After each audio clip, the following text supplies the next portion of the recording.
Good evening, everyone, and welcome back to the World Online Racing YouTube channel for round number 3 of this PC season. Tonight, we head to the home of British motor racing and the birthplace of the Formula 1 World Championship. It is, of course, the Silverstone circuit. Deep in the middle of nowhere, the drivers will take on this flat, wide and high-speed track over the course of 26 laps this evening. And so far this season, the stories of Bahrain and Austria have been unpredictable and exciting, so I think we are in for a treat this evening. My name is Dan Field, and I'm being joined by Ryan Jacobs once again. Ryan, how are you doing this evening? Yeah, I'm doing very, very well, Dan. Thank you very much for having me once again. It's going to be a thrilling race. We've had two really exciting opening 2 rounds. Bahrain and Austria have been so exciting. Austria was just as good as Bahrain. If you didn't watch that one, I highly recommend you go and watch it back after this race. Obviously, Silverstone is going to be so exciting. So many places for drivers to make overtakes around here. And, WR produces excellent racing every single week. So if you want to just stick around, it's going to be thrilling, and the qualifying will be getting underway not too long. Yep, absolutely. And of course, talking about this circuit, Silverstone was of course missing from last season's calendar. That was because I believe season 14 was cut a little bit short, and we weren't able to come to this track. Season 13, though, it was a fantastic showing. It was Lucas Blakely taking victory that time from Jarno Opmeer in second and Alvaro Carreton in third. And I remember that race was special for Jake Benham, going from P9 from the start of the grid into P1 by the end of the first lap. Maybe we're going to see something just like that this evening tonight. But Ryan, yeah, this track, not seen it a while in WOR, is certainly going to be exciting. Yeah, it really is. I've raced here obviously multiple times myself, but these guys are the best of the best. And, the grid's really, really strong once again. Some new names as well, which people will get to see. And, this track always delivers some kind of good racing, and the weather always plays a big, big role around Silverstone. Usually there's always rain. It's the British weather, unfortunately. But you never know. It could be a dry one like we got here today in real life racing. And, hopefully we can see some surprises as well. I hope for some new names to pop up here and there. And obviously we've got the big guns like Jarno Opmeer, who was obviously the biggest name in esports at the minute, so we'll see what he can do as well. But obviously there's little names out there as well who are going to be wanting to make a big statement.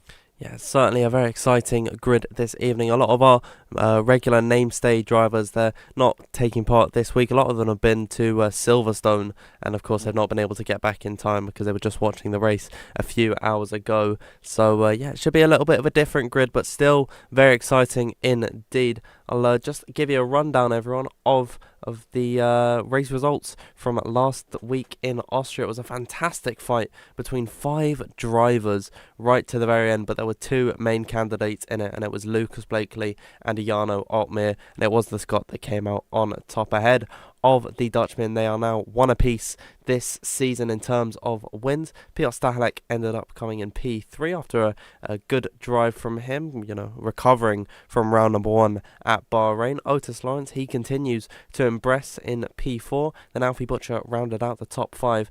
Alvaro Carreton was in 6th position, and 7th went to Jake Benham.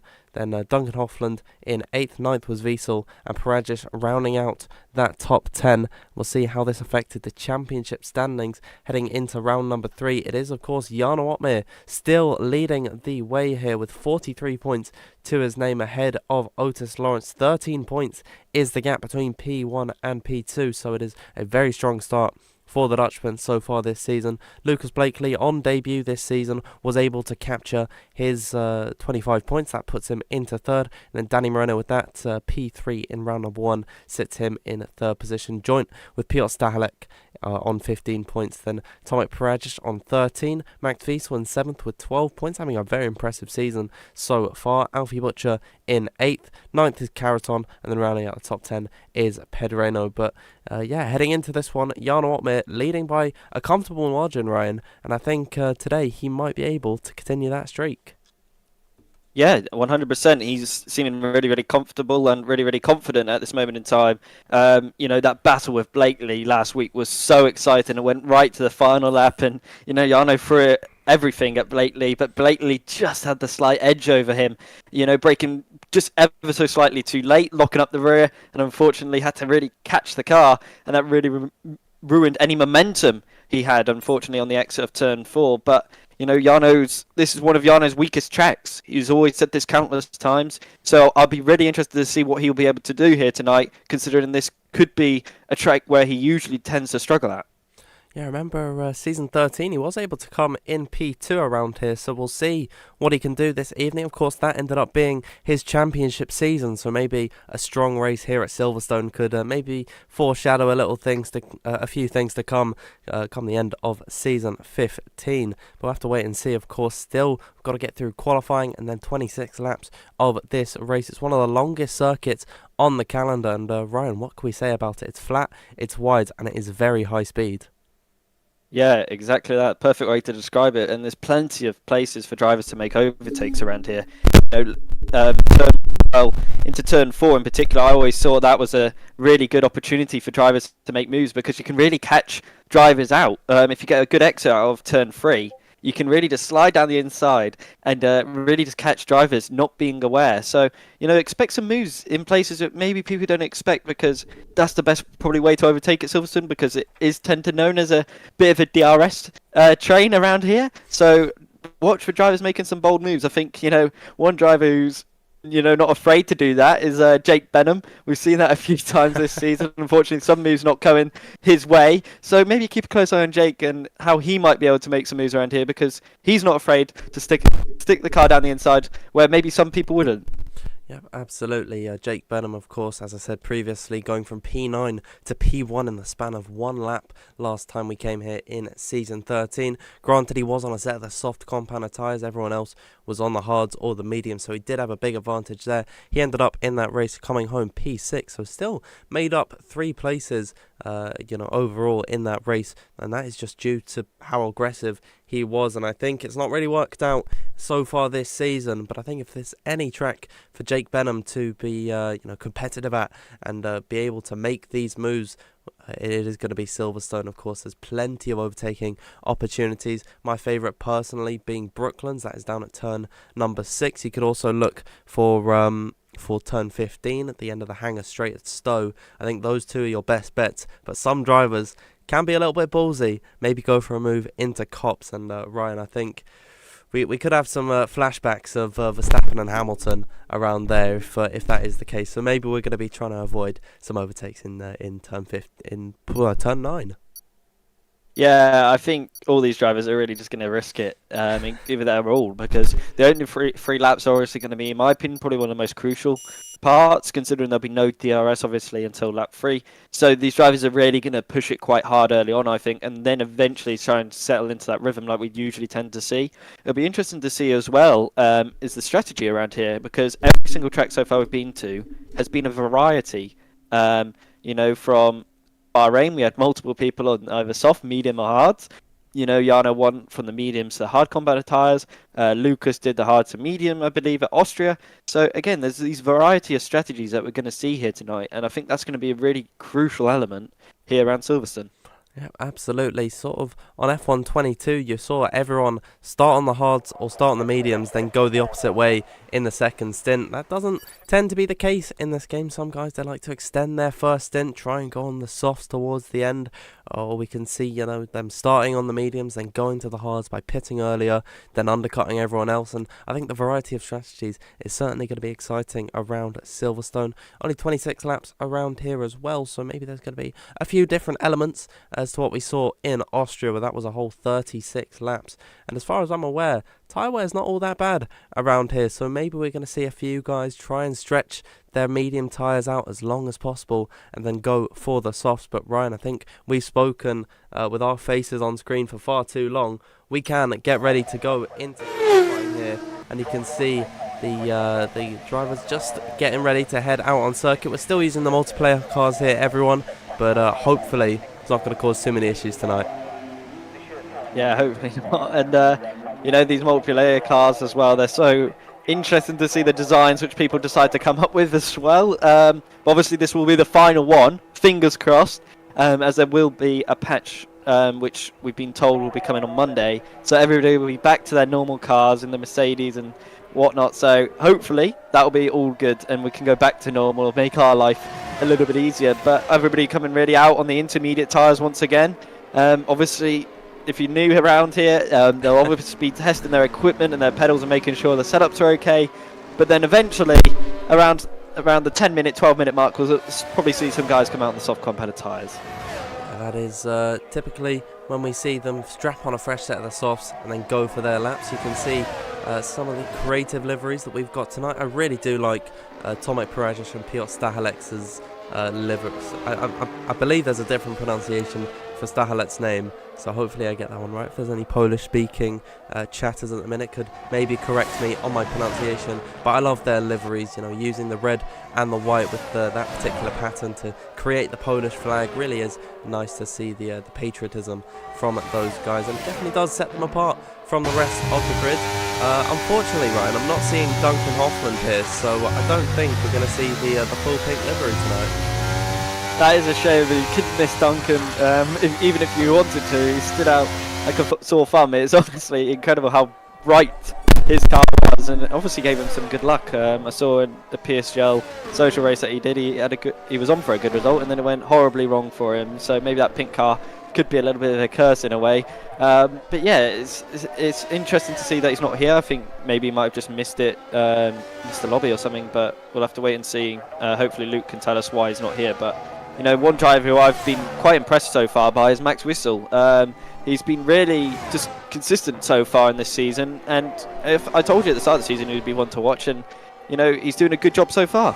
Yeah, absolutely, of course, being one of the older drivers on the grid, he's definitely got the tenure to match it, and around such a storied circuit like Silverstone, I think an older man like him can get the job done. We'll follow along with Max Wissel as he gets his intermediate lap underway. He's heading up towards Brooklands now, turn number 6, a very popular overtaking spot. The ideal entrance into there is to hug the right hand side and then swing it in for the very late apex through there. Acceleration out of turn number 7 of Luffield is key because you get the blast down in towards Cops Corner. Well, we'll ride on board with Max Wissel here. Of course, this is formerly the first corner of the old layout, but precision is everything. And I think, Ryan, once we get onto the flying laps, if they're taking too much speed through that corner, we could see a few guys running a little bit too wide through there and potentially invalidating their laps.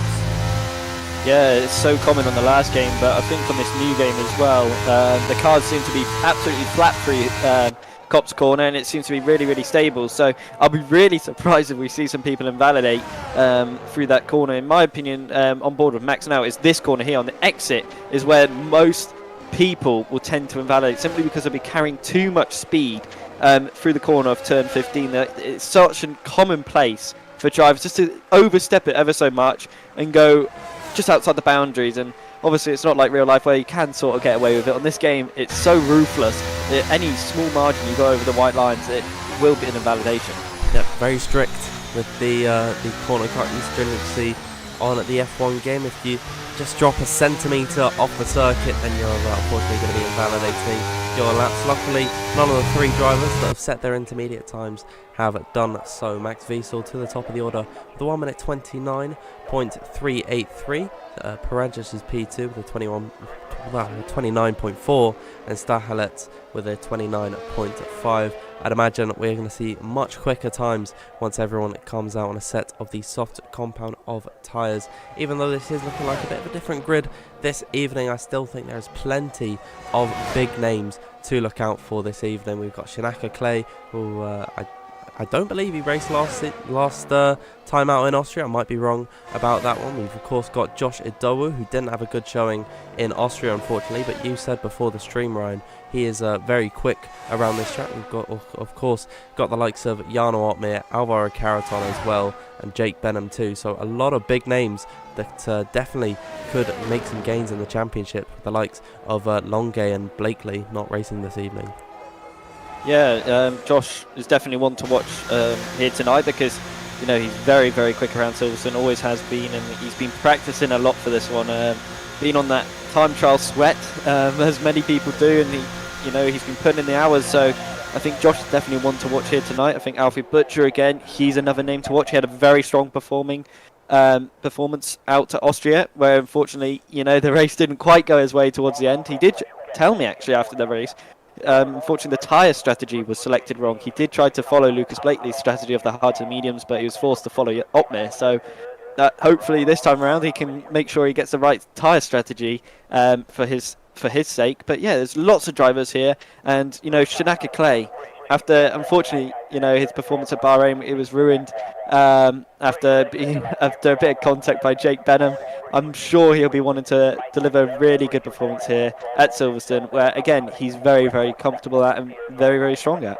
Yeah, absolutely. I think Shanaka Clay, he is a very fast driver, and he's also very consistent, especially when he can get level with his teammate Alvaro Caraton. They're typically always in the top 5, top 6, around that point together, and they're able to work with each other to get an advantage over everyone else. So the Williams duo of Shanaka Clay and Alvaro Caraton definitely going to be very strong this evening. Neither of them come out on circuit thus far. We've got no one out on track for the time being. There's a ghost town here at Silverstone, but I believe got about 40 seconds, Ryan, until we see everyone coming out on a fresh set of soft compound of tyre, and then we'll see who's able to get themselves into the top 15. If you're unfamiliar with our qualifying format, of course, the bottom 5 are eliminated from the session. The top 15 will advance into Q2, and then the top 10 from that session will advance into Q3. And I can hear some engines beginning to fire up in the garage, and I think we've got some drivers coming out on circuit.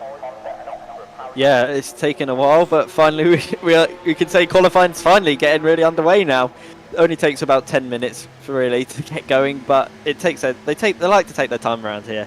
They want to make sure they get the best track possible and feel as comfortable as possible, because you don't want to make sure that you're going out too early where you set a slower time. It's all about getting on the track at the right time to set that optimal lap time, because the longer you wait, the better the track is. So being the last person out does have its advantages. So I'm going to be interested to see who's going to be the first one to really set a lap, and I think it's going to be one of the white cars. I'm not too sure who it is though. It is Tomek out first here, and he is always one to come out really early in qualifying and then set his time as early as possible. I believe he is followed out behind by the current championship leader, sporting a different livery this evening. He's got the black and the pink colour combination, and I do quite like this look for Jarno Opmeer. I think all these guys have started customising these liveries and making them their own heading into this one, so it hopefully should help us out a little bit heading into this race, because if you remember last week, Ryan, it was so hard to distinguish between all of the cars when everyone was using the default livery. So yeah, I'm excited to see all of the different interpretations we've got this evening.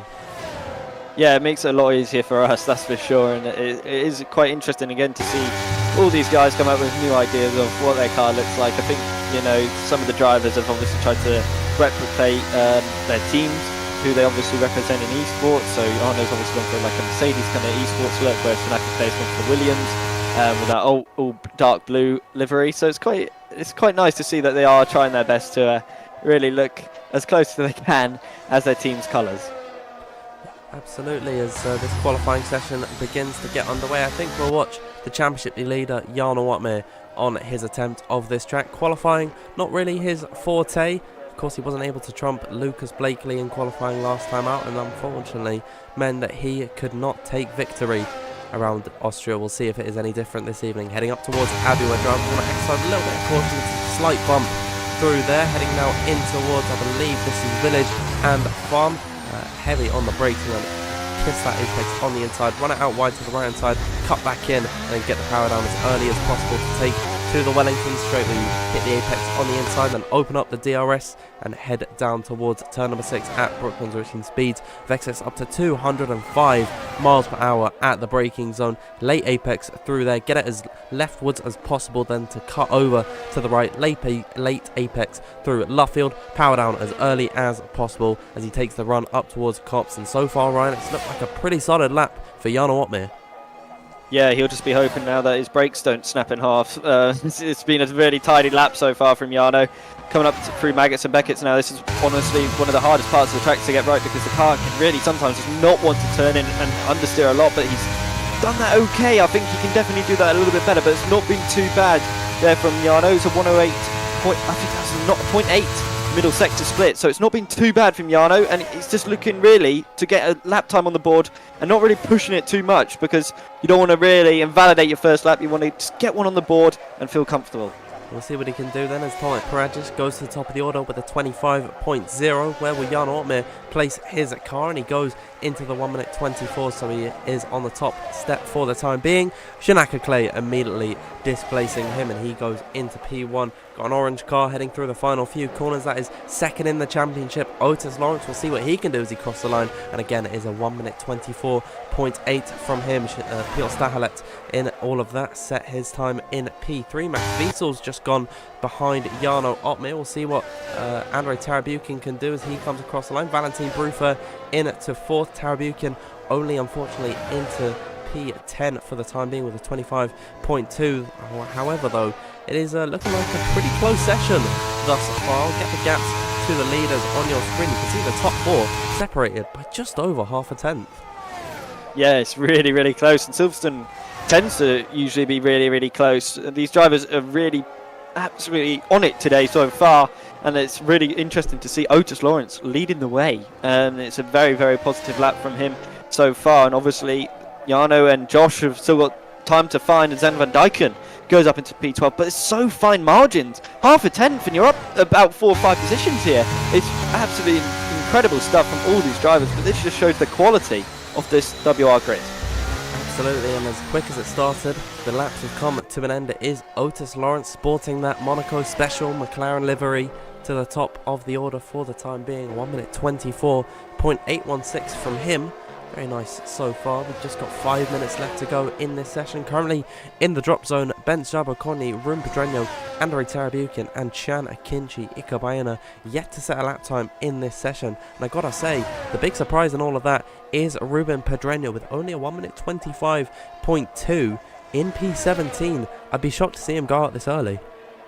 Yeah, it's real surprise to see Ruben so low, but obviously there's so long to go. We're only at a halfway point of this qualifying, so I wouldn't really worry just yet. Maybe on the final run I get a little bit nervous if I was Ruben, but I think he knows where the time is. These are obviously bankers where drivers are really starting to just feel their rhythm now. This is their first lap on softs, and Otis Lawrence has decided to retire. That is a bit of a surprise, but that just shows the confidence of this young driver. I think that's fair enough from him. He's top of the order thus far. He's come immediately into the pit lane. As soon as he's done it, he's retired. So fair enough to him. I'd expect the likes of Shanaka Clay, Stahelet, Valentin Bruffer. Actually, a very impressive time from Bruffer there. Elise Van Pookie, Alfie Butcher, really anyone who set a 1 minute 24. I'd expect them to maybe feel a little bit safe heading into this one, but you see how close this session is. Look at how many guys are on a 1 minute 25.0 from 8th all the way down to 13th. That is 7 cars on the cusp of being in the 1 minute 24. So maybe if you're the likes of Pookie, Butcher and Ortmir, you might not be feeling too safe at the minute, but for such a long track, I'm actually quite surprised how close it's been.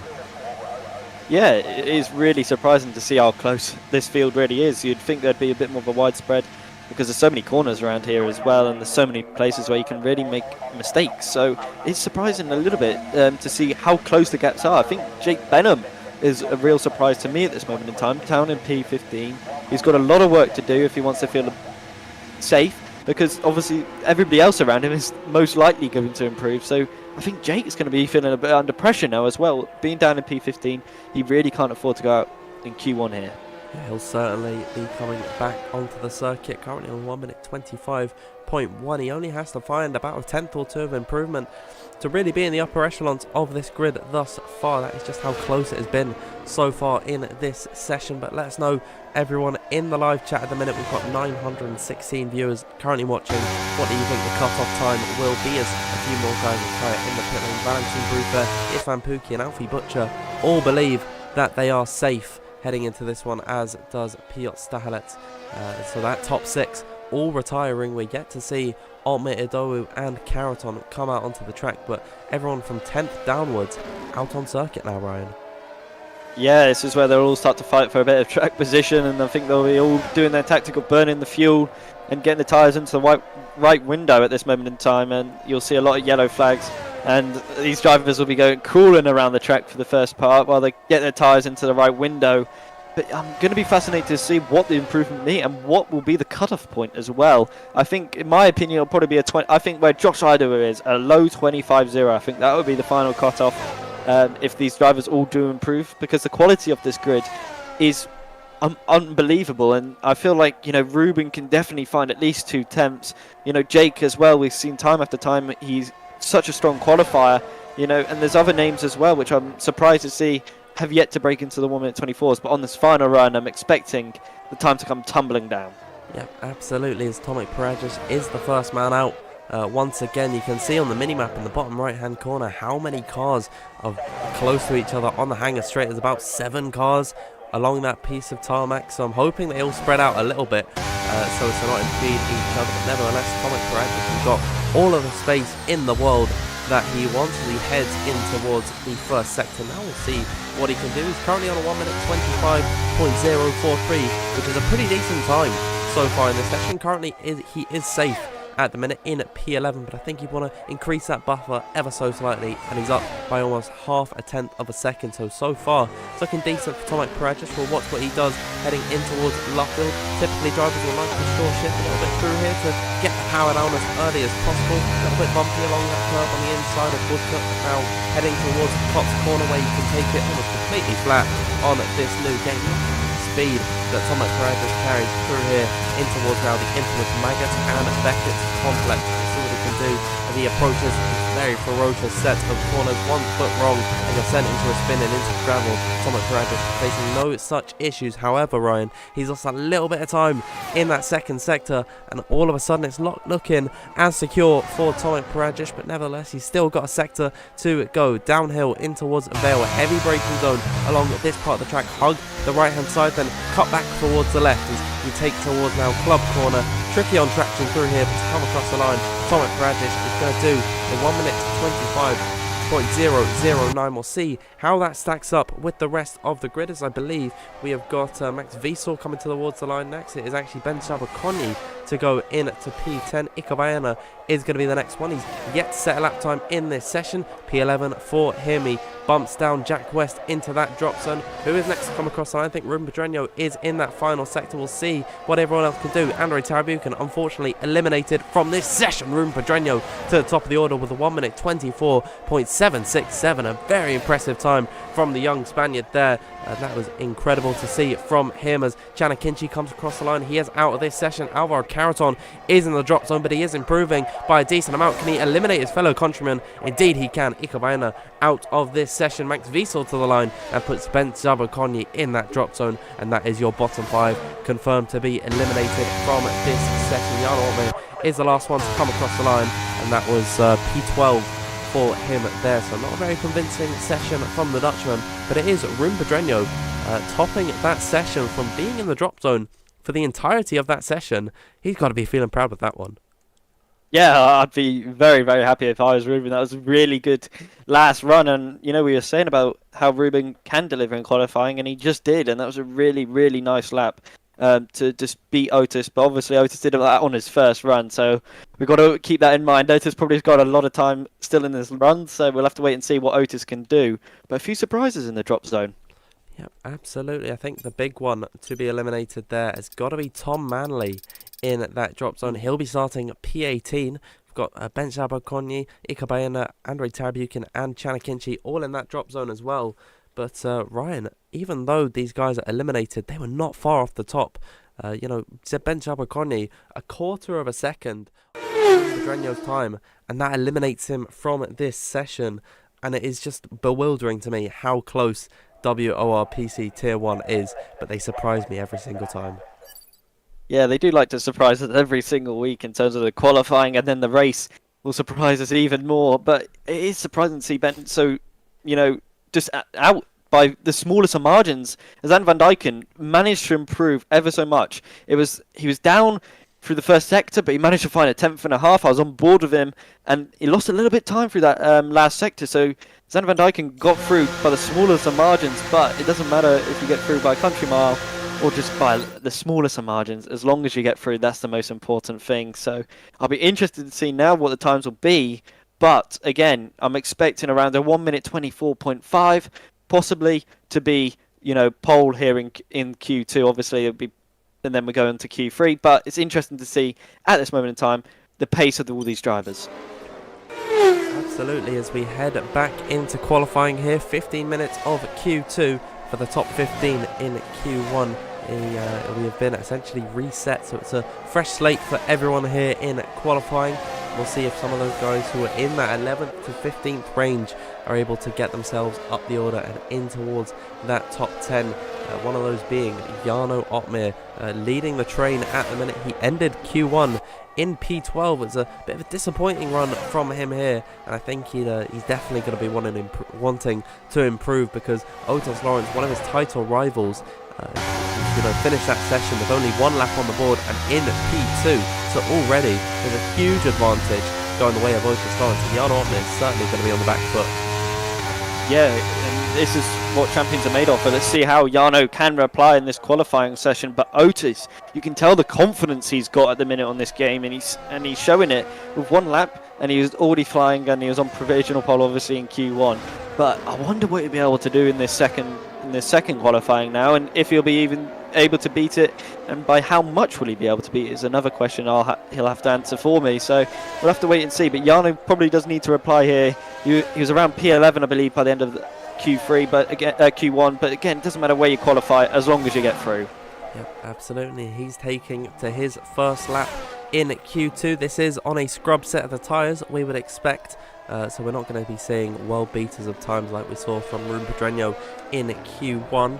And this is just to get a banker on the board, set yourself a delta and give yourself that little bit of a psychological advantage, because of course you're not using fresh tyres at this point in qualifying, and so you are naturally just going to be slower on this lap. So once you head back into the pit lane, strap on a fresh set of tyres and then come back onto the circuit, you'll see yourself improving on your lap. That is just in the difference of the tyre grip. So it certainly does help your confidence a little bit around the lap, which is why we see everyone almost coming out at the beginning of Q2, aside from Isvan Pukki, Josh Adowu, Tomek Peregis, Otis Lawrence and Piotr Stahelec. They feel they're confident enough to set a decent time in Q2, as Jarno Opmeer now opens up the DRS, coming down in the hangar straight. And Ryan, come race time, is the longest straight on the calendar, heading in towards Stoke Corner. Surely it's got to be an overtaking opportunity. Yeah, that's the thing. This corner is so exciting for so many drivers, especially turn 15, like you mentioned, because they can go to the inside, they can go to the outside. In my opinion, you're better off going to the inside rather than the outside, because again, you'll most likely get forced off. So I'll be interested to see what kind of moves we'll be able to see from some of these drivers. Will they go left? Will they go right? The defending is going to be very, very aggressive into that corner, in my opinion, as well. So we'll have to wait and see how this all really unfolds in the race. But there's so many places, like you say, for these drivers to make overtakes. So we'll just have to wait and see how this race really unfolds. But as qualifying goes on, the times are going to come tumbling down. And these aren't too bad times on used set of soft tyres from all these drivers involved. Yeah, this was around about the cut-off point that we saw in Q1 as Valentin Bruffaert continues to impress. I do think he is pretty strong around this circuit. He's a driver that I've been very familiar with throughout my PlayStation days. I've been commentating on Valentin Bruffaert all the way back in F1 2019 when he went by the name of Vasta Racer, and I know that Britain is a circuit that he does very much enjoy, and he has proven that tonight with a 1:25.125. It is 1:25.125 for Valentin Bruffaert. That is a very satisfying lap time to set on the board. We'll see what he can do once he straps on a fresh set of the tyres. Maybe he could do a 1:24.124. We'll wait and see. I think that's very ambitious for this session, but Ryan, I think I can dream here.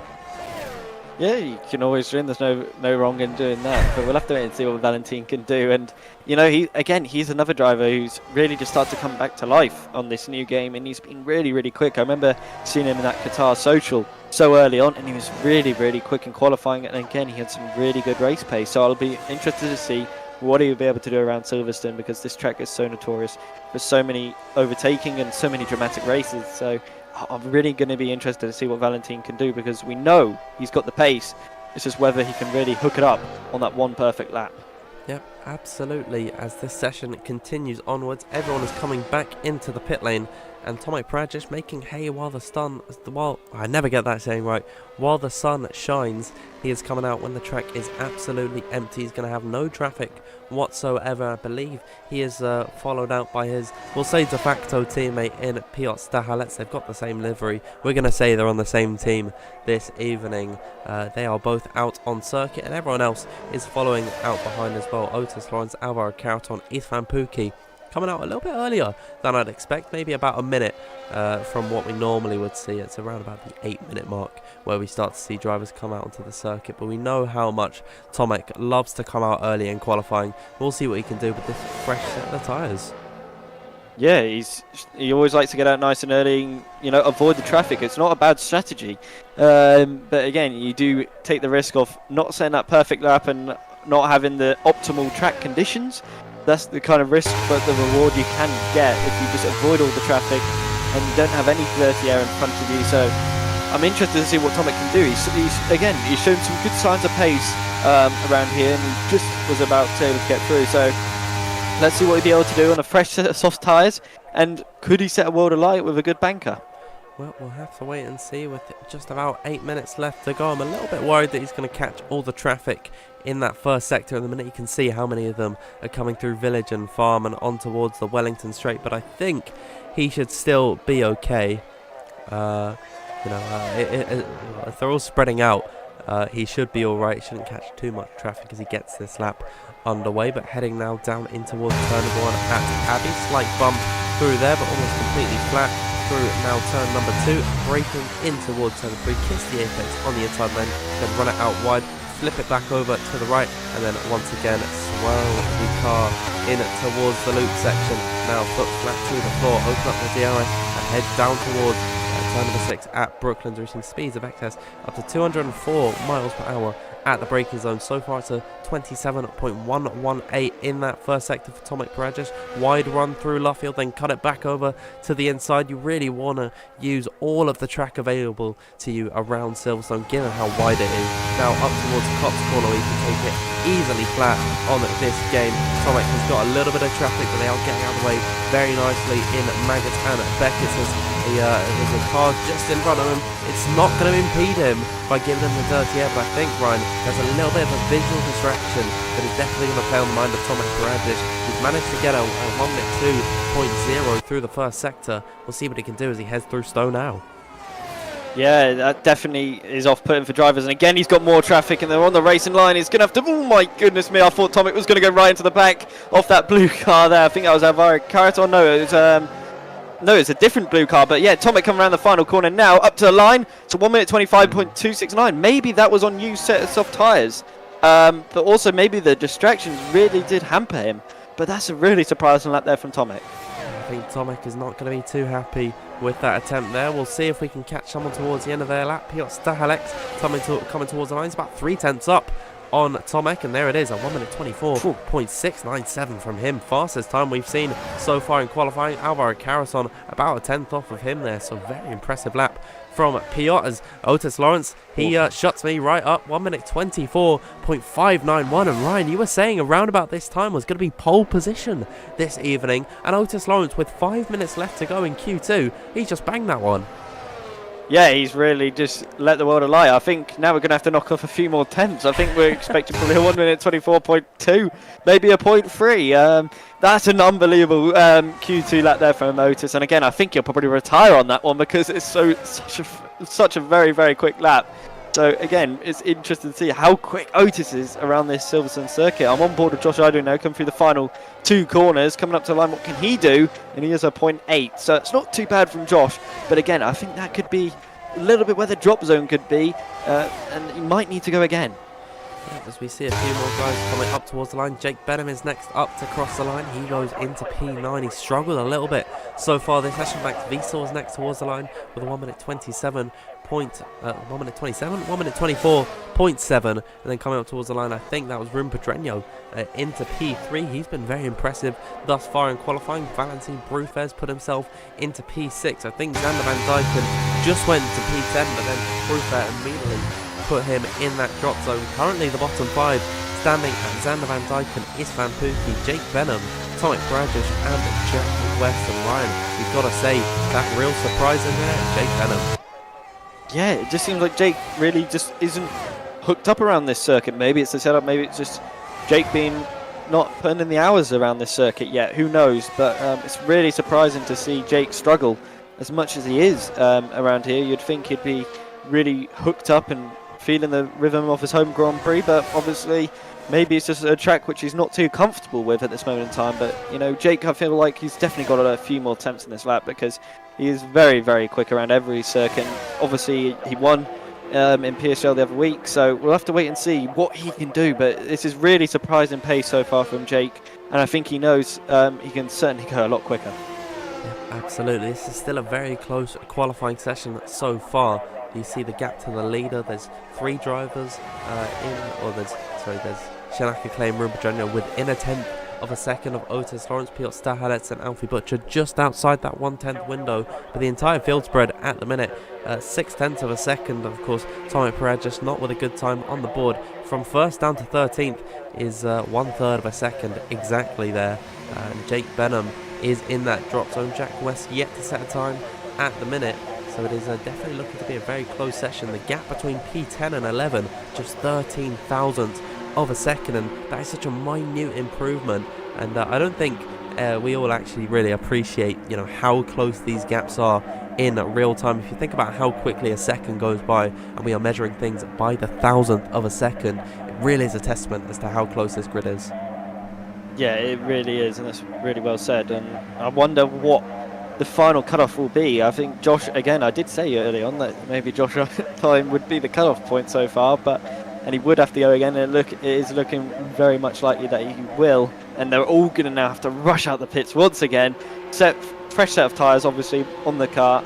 And these drivers are going to have to put in even quicker lap times now. Obviously, the guys below the top 10 are going to be struggling. And I wonder now, what will be the cutoff? I think it could possibly be a 0.7. And maybe Max Whistle might be the cutoff point. We'll have to wait and see though. Yeah, I think around about a mid-0.7 is where we're going to see the cut-off time, and I'm not using any prior knowledge to that. That is just a pure guess as to what we are seeing at the minute. Valentin Bruffa and Max Wiesel definitely going to have to improve by quite some margin, or not quite some margin, but a decent amount of time to really secure themselves in this session. I would say the top 4 are probably safe. Definitely Otis Lawrence, definitely Shanaka Clay. I think Ruben Jr. and Piotr Stahalec, it's not going to harm them to come out on circuit once again. And Piotr Stahalec, just to be safe, is out on track as this session is beginning to wind down. We've got the first car out on circuit. Once again, it is Tomek here, and I think we've watched enough of Tomek so far in this session. We'll see who's behind him. It's Van Pookie, our lobby host this evening, in that drop zone, Ryan, on a 1:24.8. Yeah, he's got really work to do. And Josh, what am I seeing from Josh? I'm just on board with Josh Heider, and he's decided to cut the whole circuit after he wasn't the only one to cut the grass there. But yeah, there's a car behind him. Not too sure who it was. A black car, I think of. Not sure. Jake Benham, maybe. I don't know. But yeah. Yeah, so they could be in trouble with the stewards if somebody might report them because they're under a bit of time constraint, and they're really trying to rush round now to get their final runs in. Yeah, that's a little bit naughty from them. They definitely did come out too late in this session to get their outlap over and done with, and I think they've been a little bit naughty there. I wonder if there's going to be any stewarding action, but we'll move past that for the time being. We'll watch Alfie Butcher on his lap, currently in P5. We saw him last week in Austria, put up a fantastic fight with Otis Lawrence and Piotr Stahalec, fighting for that final place on the podium. Of course, joined by Jan Ortmir and Lucas Blakely. So I think this time by in Britain, he can definitely put on a showing. Last time he came in season 13, he finished at P8. We'll see what he can do to get this lap underway, heading now on towards the Wellington Straight, opening up that DRS, and now making his way down in towards turn at number 6 at Brooklands, reaching speeds of excess of 206 miles per hour at the brakes, and then the clock has struck 0. No new laps can be started. I think Max Wiesel just missed the mark there, unfortunately, and he's not been able to get his final lap started. Josh Adowu has made it. However, Max Wiesel not going to be taking any further part in this session. That could be detrimental to his run through here, currently in P7. And Tomek Prajicz comes across the line in P8, just behind by 0.05 of a second. Alfie Butcher now takes towards the ferocious Maggots and Beckett and Chapel complex of corners, opening up the DRS down the hangar straight, where we're going to see plenty of overtakes come race time through here. He's got no traffic in front of him, just got Istvan Pukki in that drop zone ahead of him, and we'll watch the Hungarian driver head towards the Vale, and we'll see what he can do now as he takes towards the second part of this chicane. Heavy traction through here, and we'll see what he can do as he comes across the line. P4 for the time being, a very nice time from Istvan Pukki. Alfie Butcher to the line with a 1 minute 24.6. Jack West with his first time of the session in towards P3, and that should safely see him into the next session. Alvaro Carreton next up to cross the line, only P9 for him. Tomek Prajicz out of this session. Xander Van Dyken to the line with a 1 minute 24.682, and Jarno Opmeer to the top of the session with a 1 minute 24.578. Very impressive time from him indeed. We'll watch Josh Idowu, who unfortunately invalidated on his time, come across the line. He will only be in P14. That brings us to the end of this session. Jarno Opmeer topping the order by 13 thousandths of a second, ahead of Otis Lawrence, who we only saw one lap from in this session. Shanaka Clay was in P3, but Ryan, look at how close these times are. It's ridiculously close, and I think maybe Josh decided to invalidate the lap maybe on purpose, who knows, because he probably felt guilty for cutting the track. And obviously Max Wiesel will be absolutely furious that he's been eliminated, not being able to get a final run in. I was on board with Max, and Piotr Stachulek was slowing up so much that Josh decided to overtake him. So smart decision from Josh, but Max decided to stick behind him. Unfortunately, he paid the price. Yeah, and the 5 drivers eliminated from this session: Alvaro Carreton, Max Wiesel, Tomek Prajicz, Josh Idowu, and Jake Benham out of this session. There are some big names being eliminated in there. I've got to say the biggest one, Alvaro Carreton, missing out by just a few fractions of a second. He finished P3 last time we came here in season 13. I think it's going to be a lot more tricky this time by. Yeah, 100%, and that was a real surprise for me as well to see Jake so far down the order. P15 is going to be a very, very tough task, and I wonder if we'll be able to cut through this grid, because it's so close and so competitive. The strategy is going to have to be absolutely crucial for Jake Benham to get a point for me here tonight. So if he does better than that, it'll be a very, very good result for Jake Benham. But Jarno at the end there showed some really good qualifying pace, and I think he decided to reply and tell Otis Lawrence that he's not going to go away without a good fight here in quali. Yeah, Jarno Opmeer, championship leader at the minute. He saw how quick Otis Lawrence has been. He decided to step it up a level, and he's been able to get ahead of his rival heading in towards Q3. However, Ryan, I think the key thing to note here is that Otis Lawrence has 2 fresh sets of tyres in favour of Jarno Opmeer, and that is, of course, he's only done 1 run in Q1 and 1 run in Q2. He's going to be able to use them up as much as he wants in this session, and I think Otis Lawrence, he's definitely got a good chance of taking pole position. But I think now is the time, Ryan, to bring us back to trackside to get this Q3 session underway. Yeah, and Alfie Butcher will be the first one to set us a lap, so it won't be Tomek this time around. As much as he's like to be the first one on the track, we're going to have someone different. And Alfie Butcher's had a good qualifying so far. He's really been up there in the top half of this qualifying. So I'll be interested to see what he'll be able to do on this banker lap time. He'll probably be on new set of soft compound tyres. He's had to do multiple runs, so I do presume this will be on a set of used tyres. Whereas on the final run, we'll see a proper lap time from Alfie Butcher. But it's been an impressive qualifying as well, though, from Jack West and Xander Van Dyken.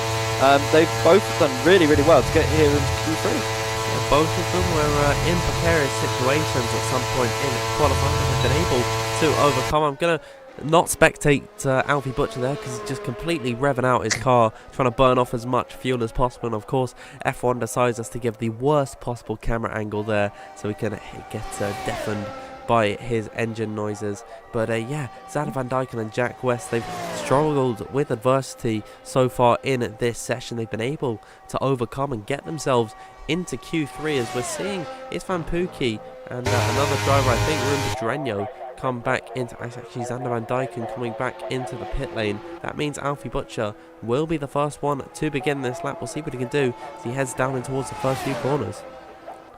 Yeah, it's going to be a crucial first sector. This really can make or break your lap as well. I said that at Austria last week. The first corner is so crucial. Not so much here at Silverstone, but this first sector is ever so crucial because you want to get a good run off the exit off turn 4 and 5, because that carries all the momentum down into turn 6. And remember, carrying speed around Silverstone is absolutely essential through these corners. A lot of these drivers do tend to understeer, maybe miss that apex and tend to go off out wide. But through turn 7, this long corner, again, a lot of drivers get very impatient on the power and tend to usually get a bit wild and tend to lose a lot of time through there. But Alfie's done that quite nicely. Again, through Copse Corner now, he'll tuck the car in, down 1 gear, and that's interesting to see. Some drivers decided to stay in 8th, while Alfie decided to go down to 7th. Yeah, going down into 7th is something that I typically do employ, but of course I'm not a very quick driver, so I don't think I can really be comparing myself to the strategy of Alfie Butcher. Thus far on his lap of 1 minute 1.497 in that first and second sector. A very nice run so far from Alfie Butcher. We'll see what he can do. He exits through slow corner, carries much speed through there as possible. Heavy braking down in towards the Vale and then off the exit of this chicane. It's a tricky traction zone through here. We'll see what he can do as he kisses the apex on the inside line and comes across the line with a 1 minute 24.463 banker. That is a statement from Alfie Butcher there to go to the top of the order. However, Otis Lawrence is on a lap at the minute. He is slightly slower though. Yeah, that's a mega banker from Alfie, and I know he'll have a massive smile on his face after that one. And you know, Otis is going to see through this last sector, has he gained any time? He did, and he got very close to Alfie, but it wasn't enough. 30 thousandths near enough separating them two. That's a really good lap there from Otis, but these two are going to be neck and neck, and this is probably the future of esports, just seeing Alfie Butcher versus Otis Lawrence. Otis Lawrence was about 2/10 down or something, maybe a little bit over 1/10 per second down on Alfie Butcher. He was able to recover to just 300ths of a second margin in that final sector. That is a statement from Otis Lawrence himself. He's not top of the order thus far. However, I think we can expect some big things from him heading in towards the next few parts of the session. Piotr Stahalek comes towards the line at 24.500. A very impressive time from him there, just 9 thousandths off the back of Otis Lawrence. Who else have we got on a lap at the minute? We've got Rune Pedreño, who I believe has just begun his run. I think Valentin Bruffer is in the final sector now. He's about a 10th down from what Otis Lawrence has done so far. So he should find himself around about where Shinaka Clay is in P4 as he exits now Stowe Corner, heading up towards Vale Chicane now. Keep it as towards the right side. Keep it. You know what? I'm gonna give up with that corner. It's very difficult to get my words out at this point. 1 minute 24.612 to come across the line. He has slotted himself indeed into that P4 position. Yeah, and that's not a bad lap from Valentin. I think, again, once he gets a new set of soft tyres on, he'll be even quicker. But it was quite interesting to see is the effects of the marbles through this first sector and the effects it does have on these drivers, because it's very difficult for these drivers to improve due to the effects of the marbles on the tyres. It does tend to lose the driver some grip, and it does tend to lose them some time. So I wonder now, will Alfie Butcher be able to improve on this lap time? Because it's going to be very close towards the end, because we've still got a lot of drivers to set a lap here. Alexander Van Dyken, Van Pookie, Jack West, Jana Uppbeat and Rune Pedreño are all yet to set a lap.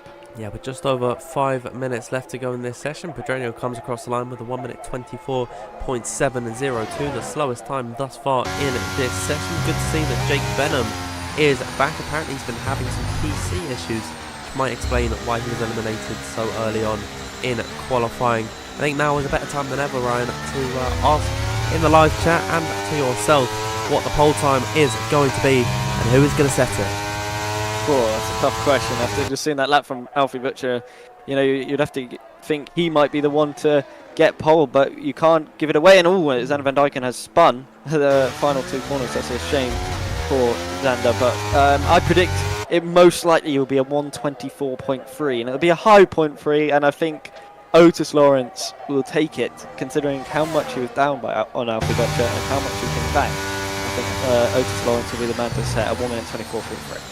Okay, fair enough there. So Ryan's prediction, 1 minute 24, 1 minute 24.3 high from Otis Lawrence. We'll see what everyone else is saying in the live chat. Nathan Richards says a 0.3 mid. BRT Meatball, that's a fantastic name, says a low 0.3 from Otis Lawrence. Evan Kanai says 24.358. And yeah, so everyone's sort of generally agreeing on the 1 minute 24.3, and I think that is going to be around about where we will see the pole time be. Since you've gone for Otis Lawrence, I'll go the other way. I'm going to say the man who topped Q2, Jarno Ottmer, currently in the pit lane, yet to set a lap time in the session. He will take pole position with a high 0.3. That is my guess for this one. Interesting prediction. I wonder what Jarno will be able to do, because he doesn't have a banker, I believe, to go against. So he'll just be going off, is this quick, is it not? You'll be hoping to see purple for each sector, because green will not be enough, and that's what I'm going to be interested to see. How will Jarno be able to deliver this one lap? He's got a lot of pressure on his shoulders now, and will he be able to deliver that all-important pole position lap? Because track position, once again, is really, really crucial around a track like Silverstone, where it's very, very difficult to overtake, but if you can make overtakes, they're very, very satisfying for us to commentate over and the viewers at home to watch. Absolutely, with just 3 minutes left to go in this session. There is currently a poll running at the minute in the live chat, and it's about who's getting pole position. Current contestants there: Alfie Butcher, Otis Lawrence, Piotr Stahelec and other. And I think with 34% of the votes going already to other, I feel there's a lot of popularity being pushed towards a certain Dutchman in the pit lane. I can't really think who else is as popular as him in all of F1 Esports. Jarno Ottmer is the guy you think of, and 38% of people so far saying other. Let us know, of course. It does say in brackets as well to comment who you think is going to be taking pole. One thing I'm noticing though in the poll, a lot of love going the way of Piotr Stahelec there. Yeah, and he had an unbelievable performance last week at Austria, so why not put his name into the mix? And I think he could deliver a very, very good lap around here, and he had really good race pace as well. So we can't count out Piotr Stahelec at all, because he's so quick. And I feel like he could be one to steal pole position away. Remember, he's not far away from Otis' time, by the way. A few thousandths, and that's it. He's in front of him. So let's see what he can do. He's going to be the first one to set a lap. And obviously we've got a bit of traffic behind him, but he'll be in clean air. He'll be the first one to set a lap, and let's see what he can do. Absolutely, as I think it's a perfect time now than ever to remind everyone, if you are enjoying the WOR content that you're seeing on your screens right now, you can subscribe to our YouTube channel. The growth has been phenomenal on the new F1 23 game. Of course, like the stream if whilst you're there as well. We've got 1,500 people currently watching in the live chat. Thank you everyone for tuning in so far as Q3 comes to an end. I think, Ryan, everyone's going to be treated, so they're going to be treated with this one. Yeah, 100%, and I'm not surprised people are saying the WR account is saying please no grid pens, because honestly that would be a nightmare for us. And I don't believe there'll be any restarts because of the pit lane issue that there would be, because obviously these drivers now know who their teammates are, whereas if we did do a restart they would have no idea, and there could be troubles of double stacking and races being ultimately ruined by that. But yes, on to the final rounds of qualifying now, and Piotr Stahelec is going to try and get pole position. We'll see what he can do then. It looks a little bit tight through the first part of this lap. Let's see what he can do then. Like exiting off the loop section, pushing the apex on the inside line, getting down the power as early as possible, and opening up the DRS. The approaches Brooklands. This is going to be a favourite opportunity, overtaking opportunity for a lot of drivers in the races. He's ever so slightly down on his previous best by 0.08 of a second. When you get to this level of the game, that is a pretty detrimental gap. So it's not looking good thus far for Piotr Stahelec, but nevertheless he'll continue along this run, heading in towards Copse Corner, completely flat through here, keep it pinned towards the left hand side, then drift over towards the right as cloud coverage begins to fall along this circuit. Now in towards this and Maggots and Beckett, and then in towards Chapel. The clock has struck 0, no new laps can be started at this point.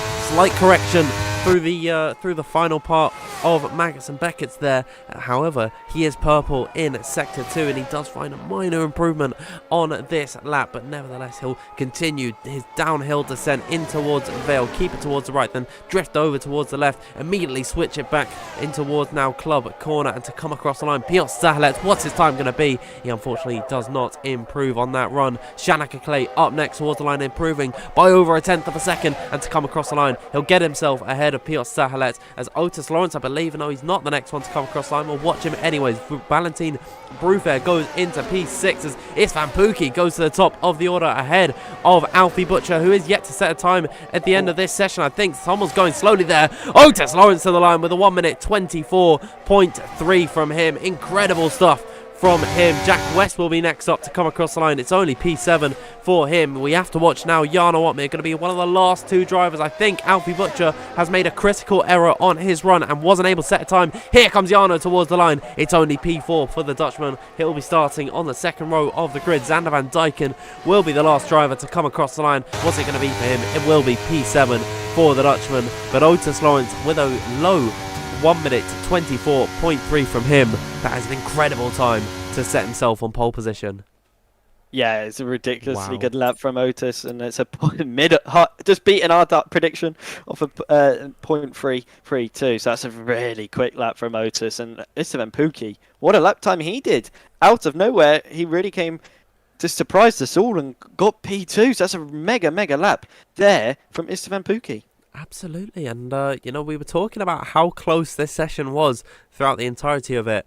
You know, Q1, Q2, and then up towards the end of Q3. Look at the gap between Otis Lawrence and the rest of the grid. Over a tenth of a second separating himself and everyone else, and then the gaps are so minute between the rest of the field. Look at how many .4s and .5s there are. There's 9 drivers almost within a tenth of each other, so it is incredibly close heading in towards this race. But Otis Lawrence, he seems to be the man on top, and he's just not put a foot wrong so far. No, the confidence this young man has is remarkable, and you know, you're seeing him deliver these lap times now, which are incredibly quick. And I was on board with him for the majority of that lap. The first sector, he was up by nearly a tenth of a second, so he was absolutely on it from the minute go. And that middle sector was near perfect through Maggots and Beckett. So Otis is really confident at this moment in time, and I wonder, can he transition that qualifying pace into the race? Because obviously it's a different story, and you never know, could we see some rain? We'll have to wait and see. But by the looks of things, it most likely will be a dry race. Yep, we'll bring you back over to the game scene now. You can see there's a little bit of clouds in the sky, but it is mostly bright blue here in Silverstone, and hopefully it is going to be a good one this evening, and we'll just wait for everyone to get on the formation lap. Thinking about the strategy here, I remember sort of, you know, on F1 2019, F1 2020, you used to be able to comfortably do a mediums to soft or a soft to mediums, but it is a lot more different on this game. F1 23, Ryan, there's going to be so many different strategies here. Yeah, and that's what we've got to wait and see. Will these drivers go for hards? Will they go for mediums? Will they go for softs? We'll all have to wait and see as we finally get this formation lap underway. We can finally find out what these drivers have decided to go for. And Otis has gone for the soft compounded tyres. He's gone really aggressive, and he's going to try and pull away on the drivers behind who are on the mediums and the hards. Just remarkable. And again, we've got the variety of strategy. Yeah, we see all 3 tyre compounds here along the circuit. Otis Lawrence definitely going to be going very aggressive from the start. Istvan Pukki on the mediums, then Alfie Butcher, Jarno Otmir, Shanaka Clay all on the hard.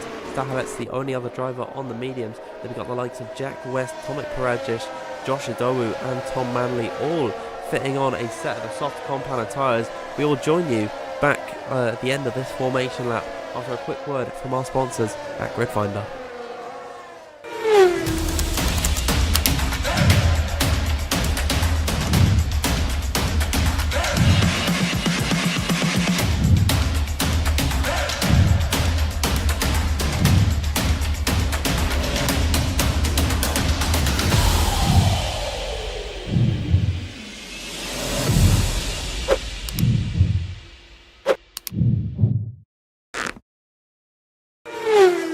Welcome back, trackside here in WOR. We've got Otis Lawrence on pole position alongside Istvan Pukki. I think a driver we would not have predicted to be starting on the front row of this grid. It's a very mixed bag along this track where there's a lot of unproven guys starting in high up positions, and there's some big names further back down the order. And Ryan, heading into this one, I think we're going to see a fantastic showing. Yeah, we really are, and it's interesting to see once again the strategy choices from all these drivers. Istvan's gone aggressive as well, but Otis has gone even more aggressive. Maybe he's trying to do the soft medium strategy, which definitely I think is a really good strategy to go for, whereas Istvan might be doing the opposite. And obviously I think Alfie, Jarno, everybody on the higher compounded tyres are going to go for the hard to the softs. I think that's probably the most optimal one, but at the same time, tyre degradation around here is really significant usually towards the end, and especially on this new game. The longer you go on your tyres, the harder it is to drive. So I wonder how this is all going to affect, but it's going to be a really thrilling race now, and hopefully the races of Austria and Bahrain can deliver here at Silverstone. Absolutely. As just before we get into this one, I'm going to pose the question to everyone in the live chat: who is winning this race? Who is ending up on the podium? Ryan, quickly, your prediction for the top three here. I think it's going to be Otis, Alfie and Jarno. Okay, we'll see what they can do as the last few drivers head into their grid slot. It'll be Chanakinchi lining up the grid last here as we get ready for this race to get underway. Can't actually see the lights. There we are, 5 red lights here in Britain. And we are green. It looks to be a good start for Otis Lawrence, heading down in towards turn number 1, using these soft tyres to full effect, clearing Istvan Pukki in towards the first few corners. They're too wide. Further back behind, Piotr Stahelet and Shanaka Clay going wheel to wheel in towards Village and Farm as they file in towards this first sector. Otis Lawrence already clearing Istvan Pukki by a decent margin. Jarno Mir trying to scrap with Alfie Butcher for P3 in this race. Now Shanaka Clay's been able to get ahead of Stahelet, heading now down in towards turn number 1. Little bit of contact further back behind. Someone has gone off circuit, but they've been able to rejoin as Jack West to the inside of Stahelet, getting the elbows out early as possible and in towards Luffield. Little bit of contact between the pair of them, but it remains clean as they continue into the second sector. Otis Lawrence, he's done all he can thus far, and he's got ahead of Istvan Pukki. Yeah, Jack West is really going for it early on. He's got the elbows out on a lot of drivers here, and he was forcing his way through this field. It's been a good start, and Tom Manley, he is absolutely flying at this moment in time. He's just got Max Whistle, and he's going to go and get down the inside of Valentin Bruffair, but Valentin, there's contact, and Tom Manley's going to have to cut the track. I wonder if that will be a penalty. It seems to me he's got away with it, but he's lost a significant amount of time. And here we go. It's a long battle down this main straight once again, and I think Valentin has just gone in front.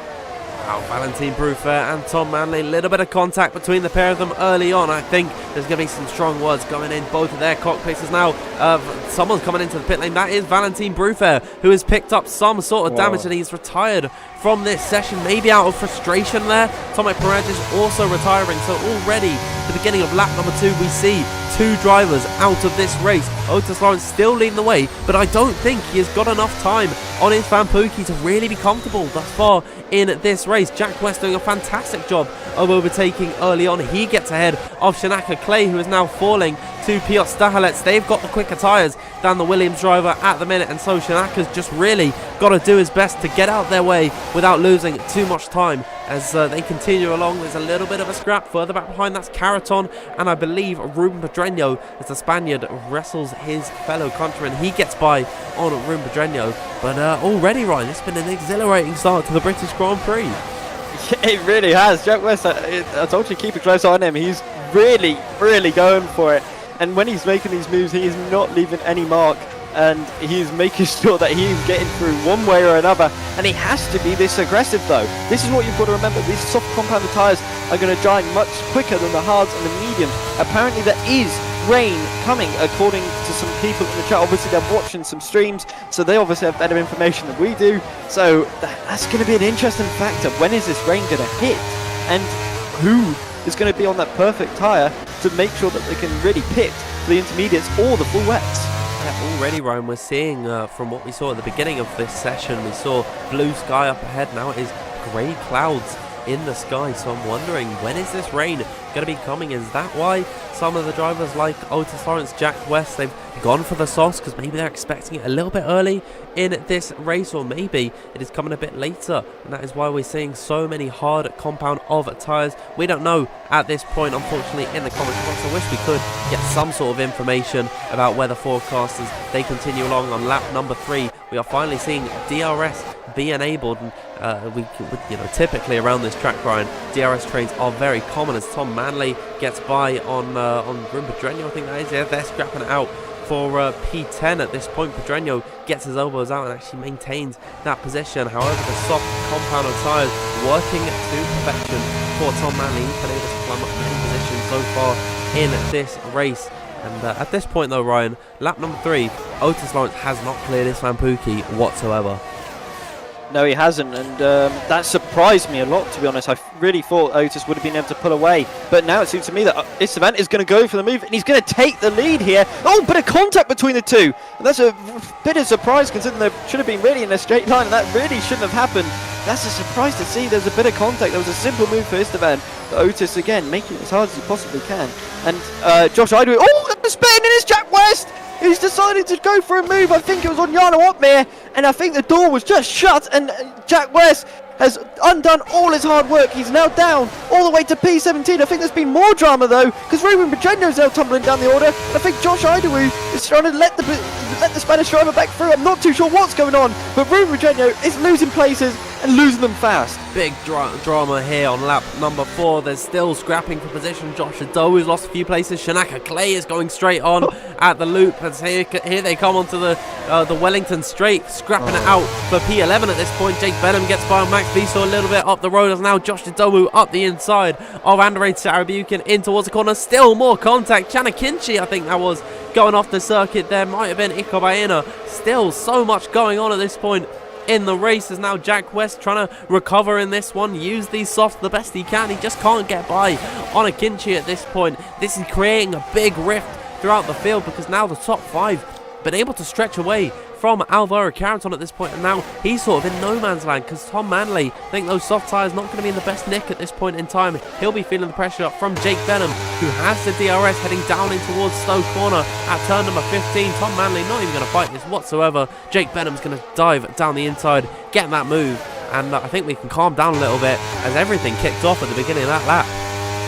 Yeah, feel for Shanaka Clay. He does have front wing damage, so he's going to be coming into the pits, and that's why saw him go straight off. I think there was a bit of contact with one of the drivers in that massive pile up, and Jack West, I think, is going to be really furious with himself, because now he's all the way down into P14, and that's really his race over Zan van Dijken. Oh, we've got 3 retirements there.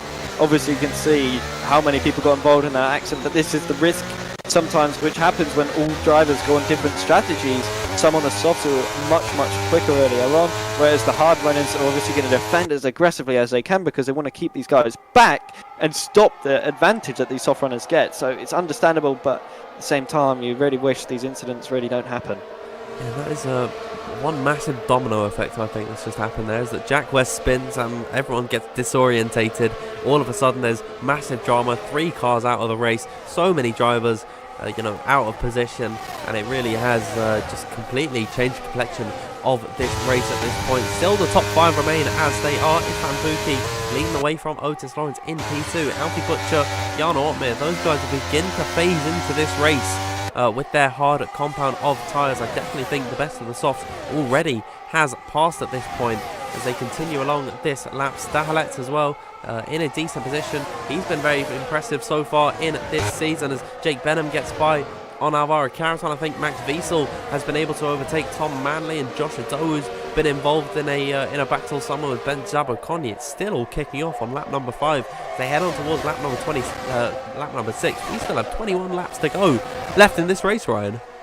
Yeah, it feels like we're heading towards the end, doesn't it? It's so many overtakes, and we're only on lap 6, so it's got a long way left to go of this race. And these strategies, I wonder how they're all really going to unfold, because I think Otis is really just trying to look after these soft compounded tyres rather than pull away, which is quite an interesting strategy from Otis, because you'd think he might have gone for the mediums if he was wanting to do a strategy like that, where he can really nurse the tyres, look after them, and maybe once the rain hits he can really try and pull away and get a good strategy on his hands. But this is quite an interesting strategy from Otis. He's decided that he can't pull away from Istvan Pukki, who's doing a really, really good job out in first.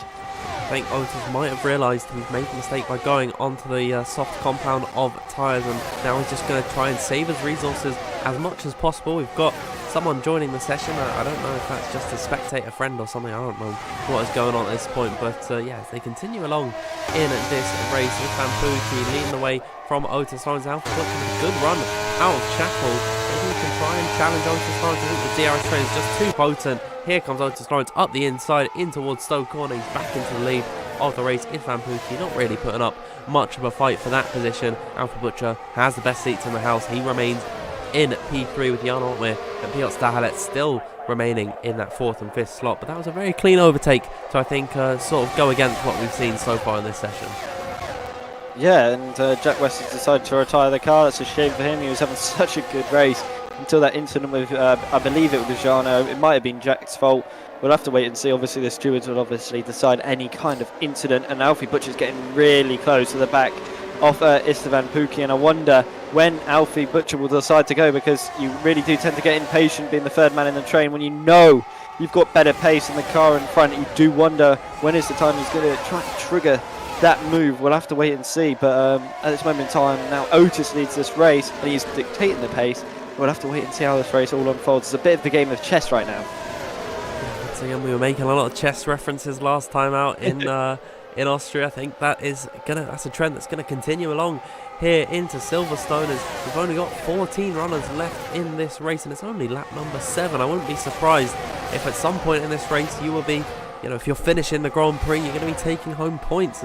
It's a great opportunity for some guys who haven't been able to get off the mark very well so far this season, and really impress so far impress on the points tally as they continue along. On lap number 7, Istvan Pukki gets close to the rear of Otis Lawrence, but I think he's made his intentions clear. He doesn't want to go for the move that time by, and he just wants to stick behind Otis Lawrence as much as possible. Try and recharge his battery. He's already got 95%. I think same with medium tyres as well. If the rain is coming, it's not coming early on, and I think he'll definitely want to take these mediums as long as possible to save himself a pit stop. Yeah, and I think that's what the hard runners are doing as well. That's why you're seeing Jarno and Alfie really just look after their tyres. Piotr Szczetelek, by the way, doing a really good job, by the way. 60% of the battery. He is struggling on that part, but he's right onto the back of Jarno Otmir, making sure that Jarno cannot rest at any point, and really keeping the Dutchman thinking at this moment in time. To keep a close eye on him on the medium tyres. Maybe he might try and force a move here on Jarno Otmir at some point, but he's gone a bit wide there, and that's not going to do his run any favour. But as well as that, Jake Benham has done a fantastic job, by the way. Remember, he started P15. He's now up into P6. He's struggling with the battery at this moment in time, but he's done a fantastic job to close up to this train, and he's brought Alvaro Caraton with him. So now we have a 7-way battle for the lead of this race. Yeah, Jake Benham, he's built up a reputation of being able to overtake along the circuit, and although some of them this season so far have not been the best, he's definitely put in a shift so far in this Grand Prix. He's now found himself within DRS of the top 5, and as you said, Alvaro Caraton has been brought along with him, so we could see a very interesting fight for the win of this race come the end of this Grand Prix. On lap number 8 of 26, Otis Lawrence's soft compound tyres definitely going to be feeling the wear at this point. They'll start thinking about coming into the pit lane very, very soon. Istvan Pukki should still be able to go along for a little bit longer in this race, and the hard tyres have nothing to worry about in this one. So yeah, everyone's just in their rhythm, not too much really going to be happening at this point in the race, Ryan, and I think we could just sit back and relax ever so slightly.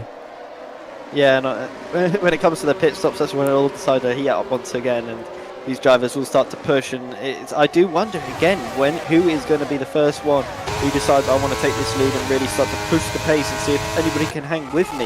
And that's the question which I'm waiting to be answered from one of these drivers. And I think these hard runners, I think now Jarno, Alfie have really got to try and put their foot down a little bit more and try and get past the likes of Istvan Pukki and Otis Lawrence, and probably utilise their tyres a little bit more, because I think at this point in the stint, they certainly have the advantage over the soft and medium runners. Definitely, Alfie Butcher's just got to wait as long as possible so far, and he's kept his nose clean. He's got all the battery to that he could want. I wonder when he is going to pull the trigger and potentially go for a move. With some crackling onboard noise there, which isn't too great for the viewing experience. We'll go off board and watch Otis Lawrence continue his stretch here as Van Pookie once again gets very close to the rear of him, but just doesn't go for that overtake. Jan Ortman still sitting in P4 with Piotr Stahalek in 5th. Jake Benham not really closing up all that much in the last few laps. I think he wants to save his battery because he's got only 30% in the back of his car. And Alvaro Caraton has got 46%. So yeah, these guys a little bit of a disadvantage in regards to the ERS. So they don't want to push as much to try and catch up because this is a very high-speed track. There's not many opportunities to recharge your battery. That's why we're seeing Jake Benham and Alvaro Caraton really get that close to these guys.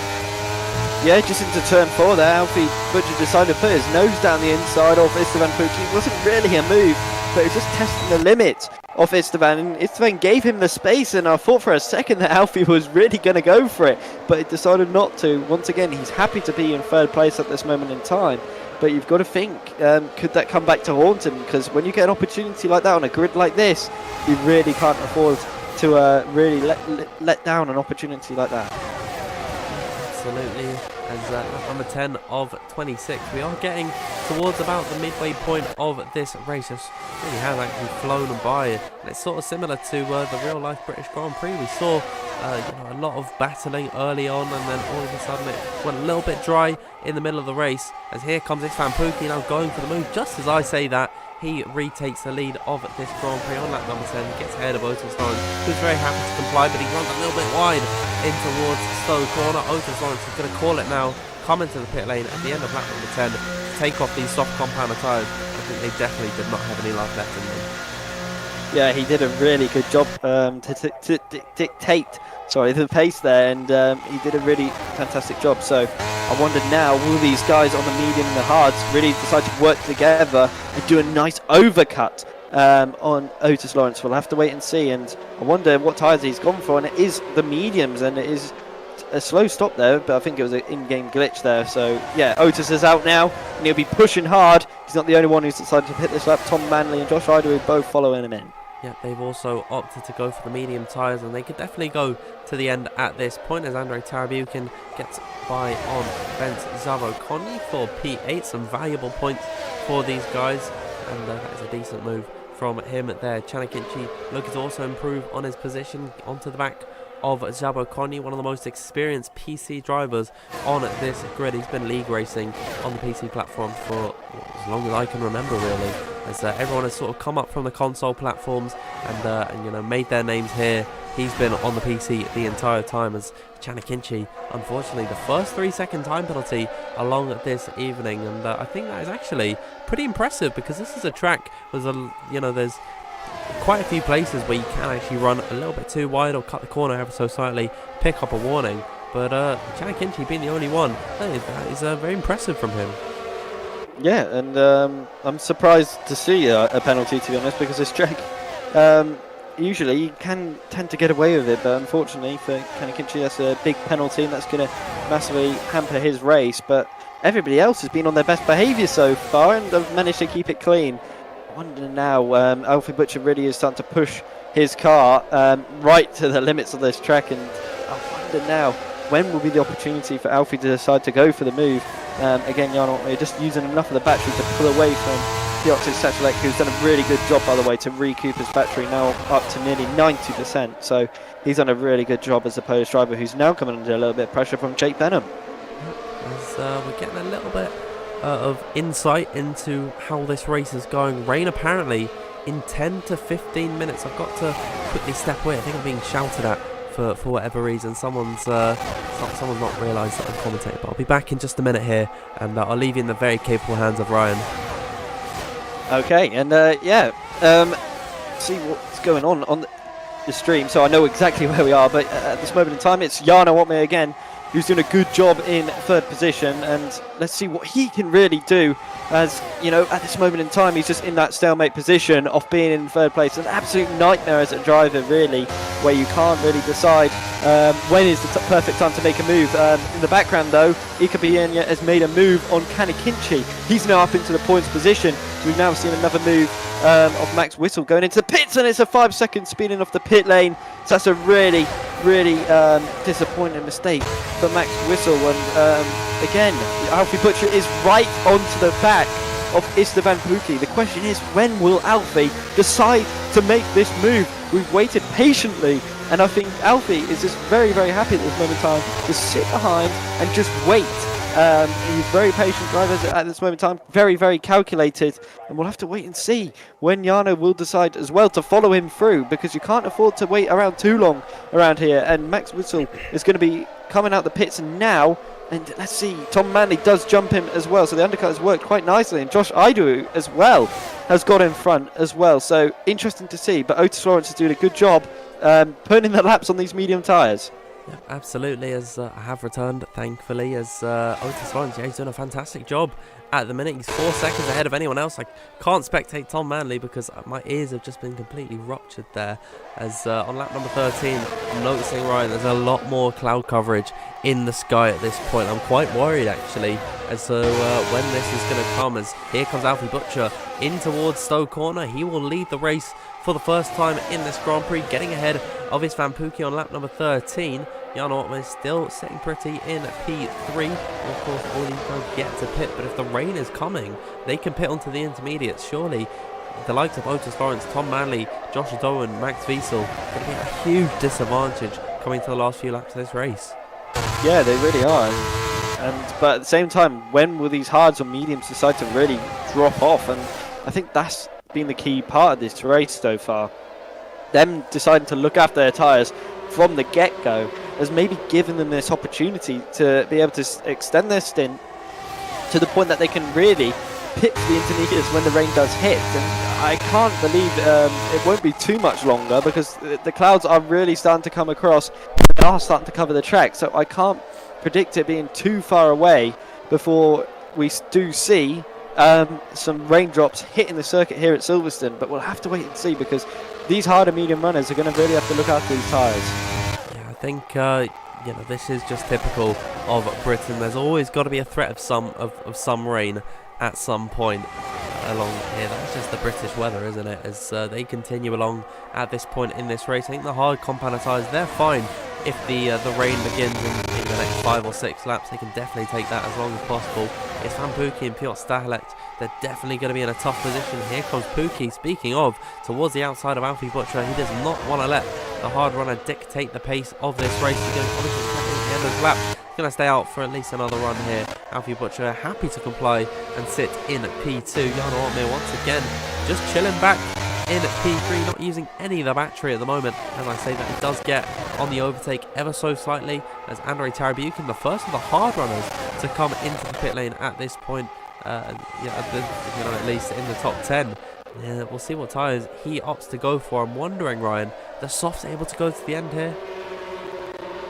I think it could be a possibility, but again, we'll have to wait and see. It's a right tyre choice there from Andre to go for the medium tyres at this point. I think in a few more laps, though, it definitely will be possible. I think around laps 18 will be the optimal point for these drivers to pit for the soft compounded tyres and really push towards the end. And I'm interested to see where Otis Lawrence will come out in all of this, because at the moment he's putting really promising lap times in, and he's really not using much of the battery as well, up to 95%, so he's just using it at the right points to gain as much time as possible, and he's obviously got the tyre advantage as well, being on fresh mediums.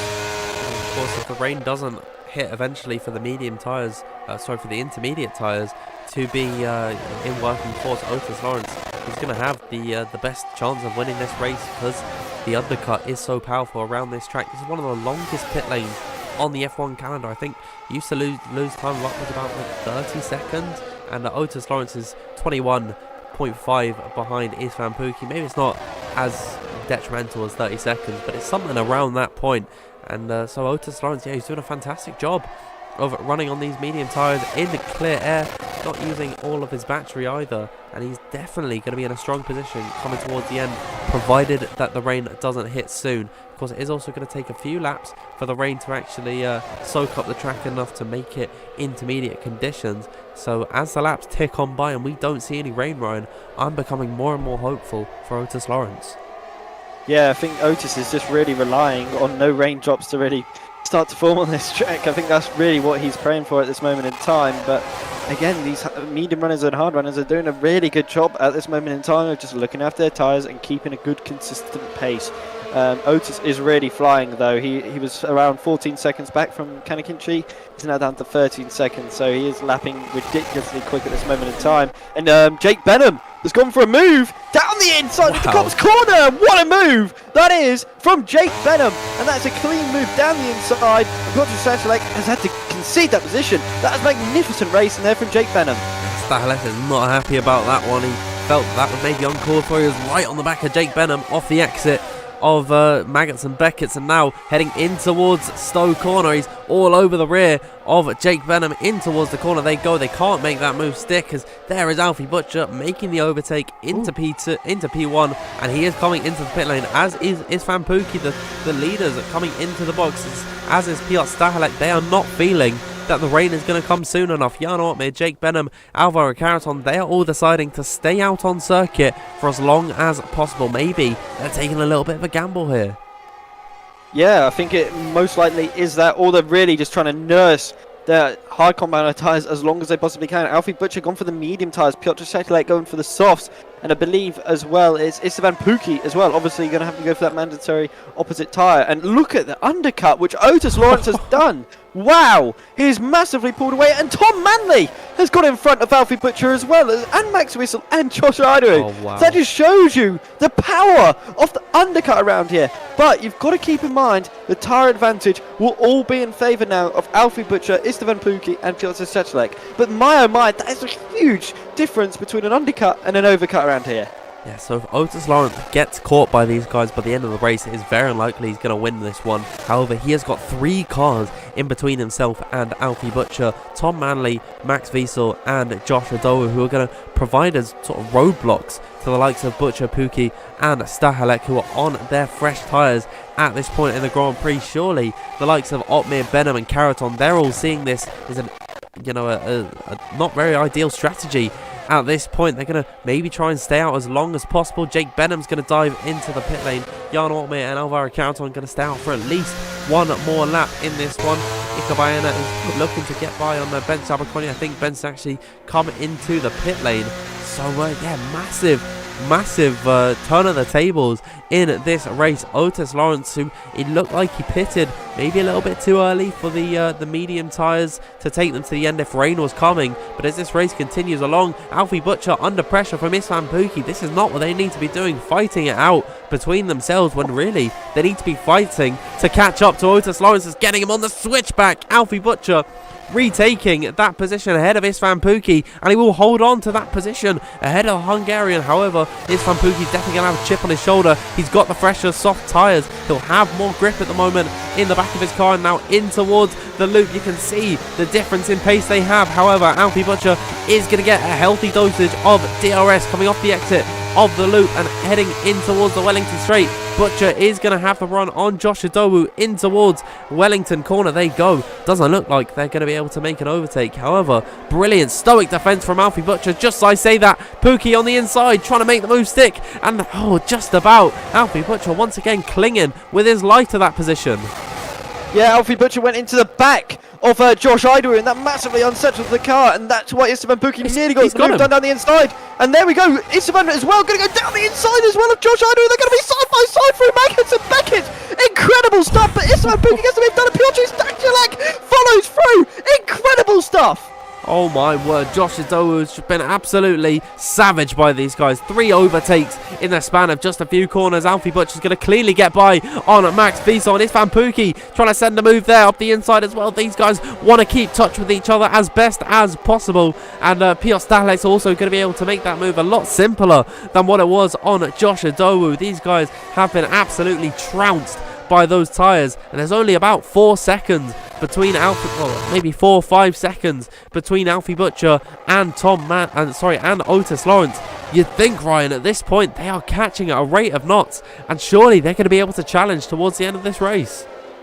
Yeah, this is incredible stuff, and oh my goodness me, let's keep a close eye on Alfie Butcher because he's absolutely flying, but Istvan Pukki is not letting him get away whatsoever. These three in particular, Alfie Butcher, Istvan Pukki, Piotr Suchalek, keep a close eye on those because they are absolutely flying right now, and if one makes a move, the other seems to just follow through. It's absolutely remarkable stuff, and I'm really surprised to see Alvaro Caraton and Jan Otmir are really hanging on to dear life for this rain to hit, and I do wonder when it's going to hit because you can just tell by the game the tracks become a lot darker. You're just waiting patiently for this rain to hit the track. Yeah, absolutely, as they continue along in the 6th, 7th and 8th. Alfie Butcher, Istvan Pukki and Piotr Stachelek, they're the fastest drivers out on circuit. Tom Manley is next up on the chopping block. There's 6/10 at the start of the hanger straight between Butcher and Manley heading in towards Stowe Corner. That gap has been cut down to 0.3 of a second. Will Butcher go for it potentially up the inside in towards Vale? He looked a little bit too far back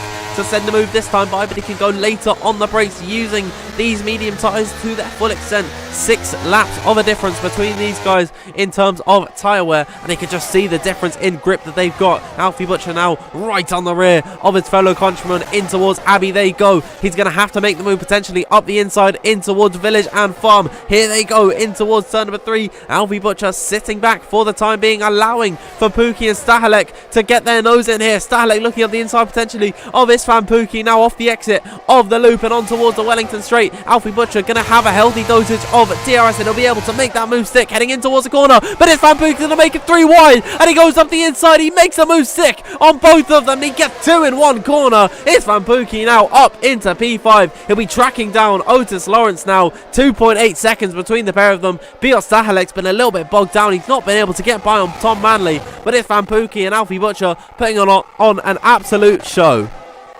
Yeah, and here we go. Piotr Stachelek's going to make the move. They're going to go side by side once again through Maggots and Beckett. This is going to be brave stuff. And Tom Manley does not want to put up a fight. He decides to back out of it. I think that's smart driving there from Tom. But Piotr Stachelek is doing a very, very good job of sticking with. But you just wonder, how long can these hard tyres last? This is incredible tyre management from Alvaro Caraton and Jan Otmir to be able to last this long on these hard competitive tyres. You'd think they'd be closer to puncture territory by now, and I think in the next 2, maybe 3 laps, we could see a puncture if the rain does not hit.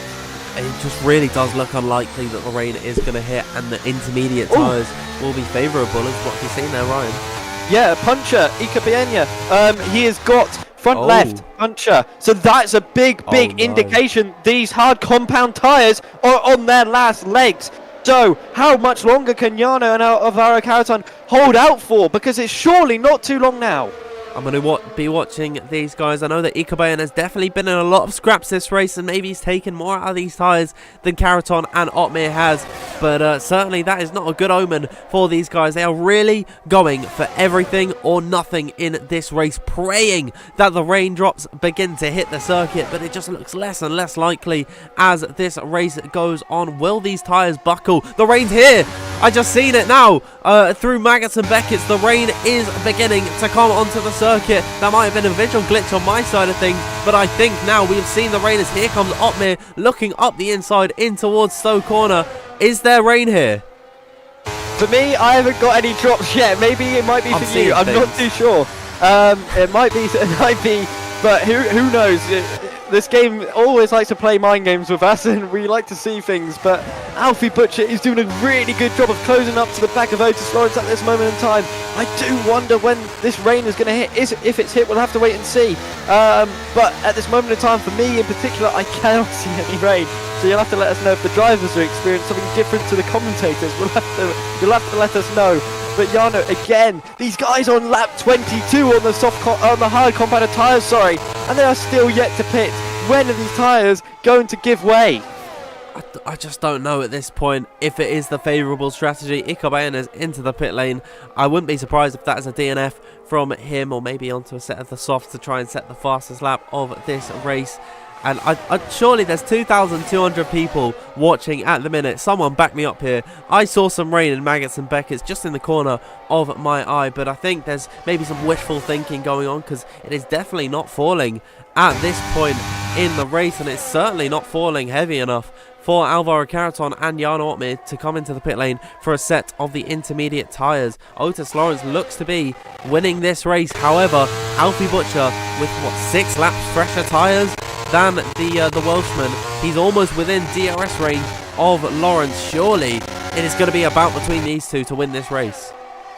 Yeah, I think now surely is when... Nope, they decide to stick out once again. This is so brave. They are really putting their race on the line here. And it's not a surprise. Istvan Pukki has made the move on Alfie Butcher. But crucially now, Istvan Pukki is right in the DRS of Otis Lawrence. He's got 6 lap fresher tyres than Otis. He's on the better tyres. This is the perfect time for Istvan Pukki to get another race win under his belt here in WOR after his famous win, I remember, on the last game here at Belgium. So let's wait and see what Istvan Pukki can do. Surely he's going to breeze past Otis Lawrence, who's had a remarkable race. Yeah, absolutely. Otis Lawrence has been stellar to this evening. He's really not put a foot wrong. He's gambled with this strategy, certainly by going on the softs. Maybe it didn't quite work out as he had hoped, and now Istvan Pukki is right on his rear, as is Alfie Butcher. Jake Benham finding his way into this fight, getting ahead of Max Wiesel. And if these guys all begin to scrap, surely you've got to put Jake Benham's name into the ring. He's got slightly fresher tyres than the likes of Butcher. 5 laps compared to 6 laps, so it's not a massive difference at this point in the race.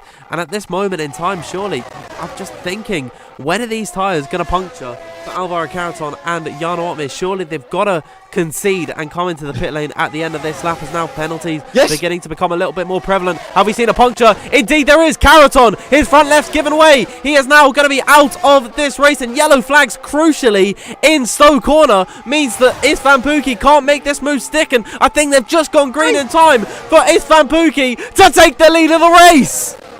And there's rain! Rain is hitting on the track now! Oh my! Jan Ortmir is on the lap 24. He's managed to stick out on the hard compounded tyres. Rain has finally hit on this circuit! And now, could this be the perfect strategy from Jan Ortmir? He's got to nurse these tyres and hope the rain starts to fall rapidly now, because now it's a matter of time. It's crazy! Towards the end of this race, could Jan Ortmir pull off an unbelievable strategy? All the hairs on my body are standing up right now, and I've got goosebumps head to toe at the minute, because Jan Ortmir, he's nursed these hard tyres 24 laps in this race, hoping that the rain would eventually hit, as Otis Lawrence looks back up the inside. This is still the fight for P2 at the minute, potentially the win of the Grand Prix. Otis Lawrence back up the inside of Istvan Pukki, whose tyres are not going to be in the best condition at the minute. Alfie Butcher doing his best to hang into this fight, as is Piotr Stahelec in towards now Cup corner. They go. Jan Ortmir has a puncture on the front left.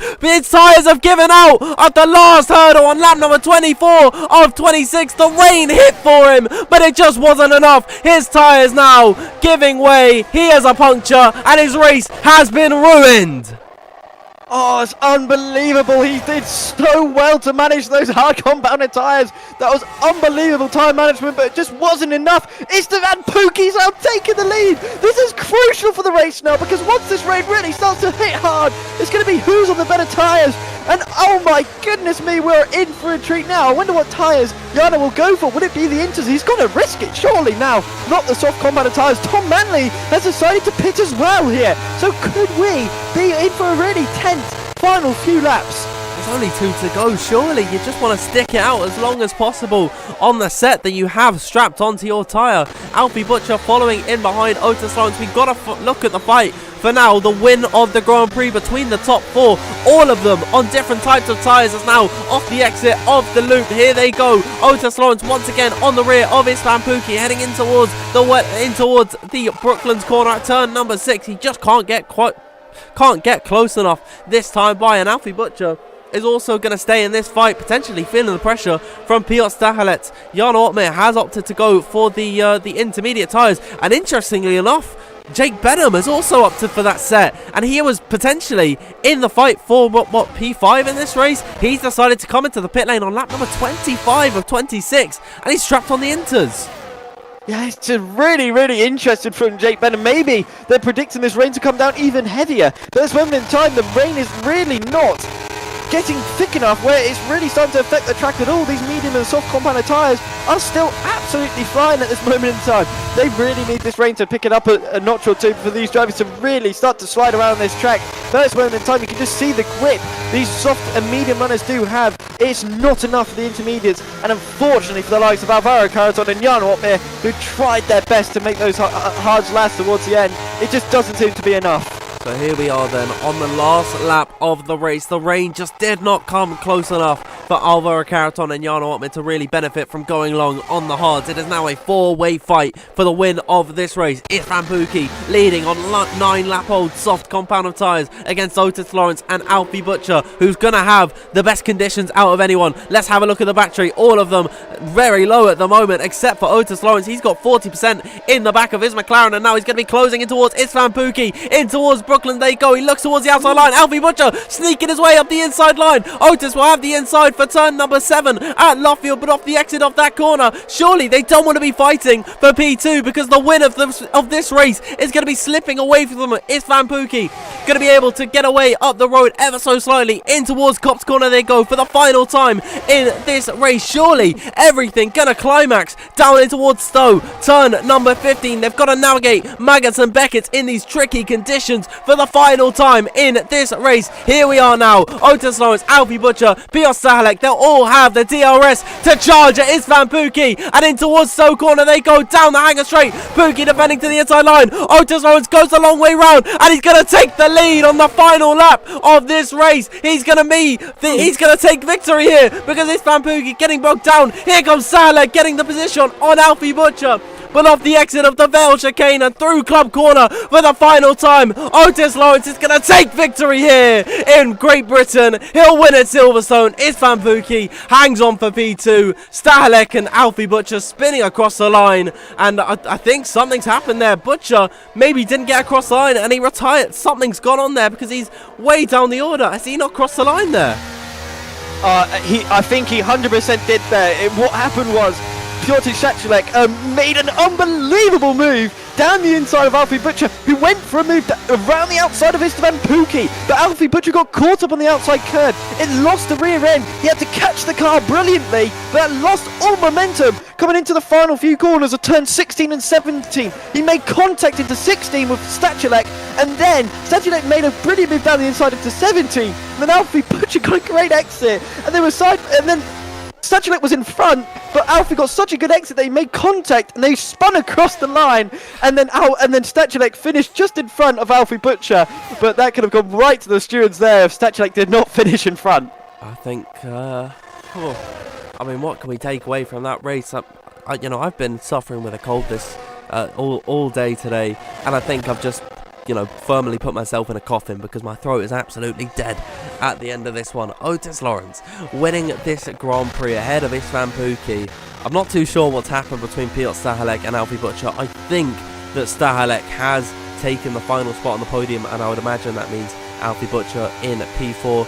Andrei Tarabukin, fair play to him, wins driver of the day. But I mean, what an incredible finish to this race. 4 cars fighting it out on the last lap of this Grand Prix. You don't get that anywhere else. No, you really don't. That was remarkable. Absolutely breathtaking stuff from everybody involved there. And, variety and strategy really did pay dividends to that race. And, Jana did a great job. He managed to get a point from that race. That's an incredible effort there from Jarno towards the end there, and Jake Benham as well, P9. But what a race from start to finish. It was exciting, and the rain. Could you imagine, though, if it hit just a few laps earlier, what kind of different outcome we could have got? Yeah, I mean, what could have happened in that one? Jarno Opmeer and Alvaro Carreton could be the ones celebrating atop the podium and spraying the champagne, but it just wasn't meant to be in the end, and it is really unfortunate that their fates have unfortunately ended out that way. Jarno Opmeer, fair play to him. Was it 24 laps on that same set of the harder compound of tyre, and they just gave out right before the rain was about to hit? He could have pitted and maybe got a few more points than he did in this race. He could have been maybe challenging the likes of Akinci, Zabokonyi and Max Wiesel, but if it just came out a few laps earlier, that would have really benefited him. It is unfortunate that it has worked out that way, and we do have Otis Lawrence taking victory in this race. Just what an end to this one. Yeah, absolutely breathtaking stuff. And I think we just need to have a breather for a second because that was actually incredible. And we've had three great races in a row so far, and I hope everybody at home has been enjoying this as much as we just did because that was absolutely breathtaking stuff. And the racing was on the limit every single time, but it was unbelievable stuff. Yeah, I mean, I couldn't believe what we witnessed on the final lap, and once again, this season has been absolutely phenomenal to watch, and every single race has gone down right to the wire. We saw in Bahrain the fight between Jarno, Otis and Danny, and then Jarno fighting it out with Lucas and Otis and Alfie and Piot, and then in this final one we saw Alfie, Otis and Piot, and who else was there in there? Isfan, who I think this was his first race of the season. Fair play to him with a fantastic showing. It's just been so fun to watch, and I think there's been one consistent part of that. That is Otis Lawrence fighting it out in the upper echelons of this grid consistently. We could have said the same thing for Jan Ortman, but unfortunately the strategy call really just did not go in his favour, and it's unfortunately not worked out for him. But we are truly seeing a star in the making with Otis. Yeah, we really are, and you've got to give credit because he decided to go risky with the strategy, soft medium. A lot of the people around him decided not to do that, and he was just flawless throughout. He stuck to his strategy, made moves left, right, and centre, and he managed to get that move on the final lap, and that was a crucial part for him. He did a really good job to defend and attack, so it was a great overall drive by Otis. And the confidence this man must have right now must be off the charts when you're producing overtakes and producing pole positions as well, like he did today as well, is quite remarkable. Absolutely, and I really hope we get to hear from them. All of our podium sitters in the interview room. No one has joined at the minute. We'll give them a little bit more time just to get to bearings. I'm sure there's a lot of celebrations going on in the Lawrence household, and he put on a fantastic showing this evening. I thought at one point he'd thrown away his race by pitting onto the mediums and starting on the softs as well, when we sort of knew from the start that rain was coming at some point in that race. I thought it wasn't going to work out for him, but he's proved me wrong, and really did show an incredible Grand Prix this evening. Yeah, he did, and this is going to play in the back of my mind now.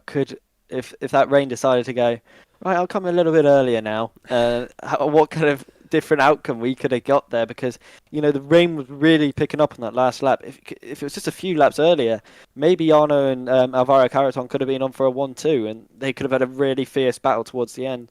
But again, I think Otis would have really been in there because obviously the pit stop would have had to happen again, but Otis would have had a really good advantage because of his soft tyres. So it would have been really close between those three, in particular, in my opinion, towards the end there. So I'm quite interested again, just going to watch this race back probably and just see how thrilling it was because, the strategy, again, was the most crucial part in this race. Yeah, absolutely. And I think someone's just made an excellent point in the live chat.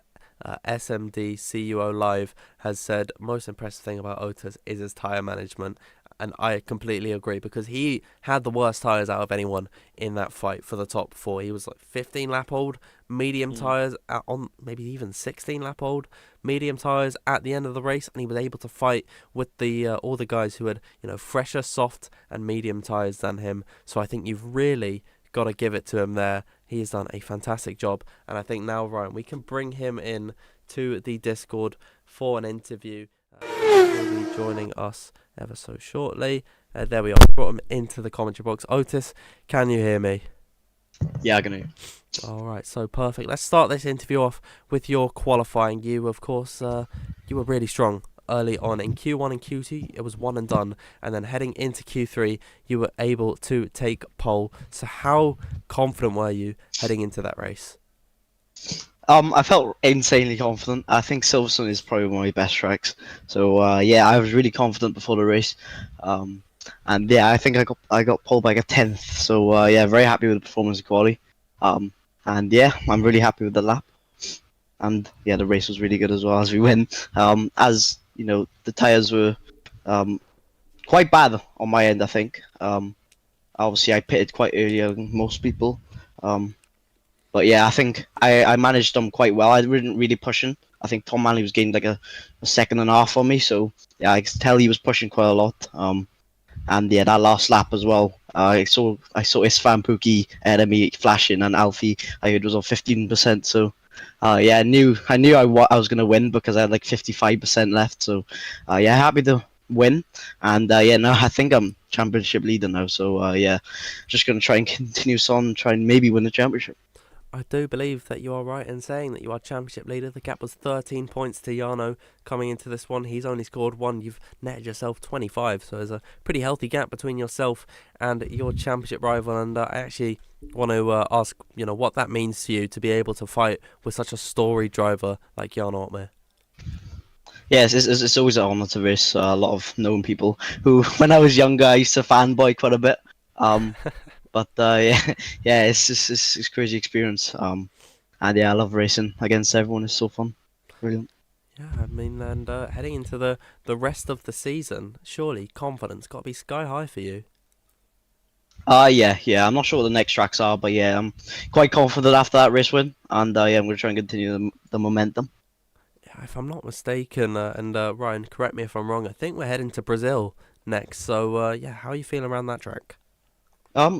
It's actually one of my favorite tracks. I'm not sure if I'm the fastest. It's not one of my fastest tracks. I mean, but yeah, I do really like the track. So yeah, hopefully we can go into it.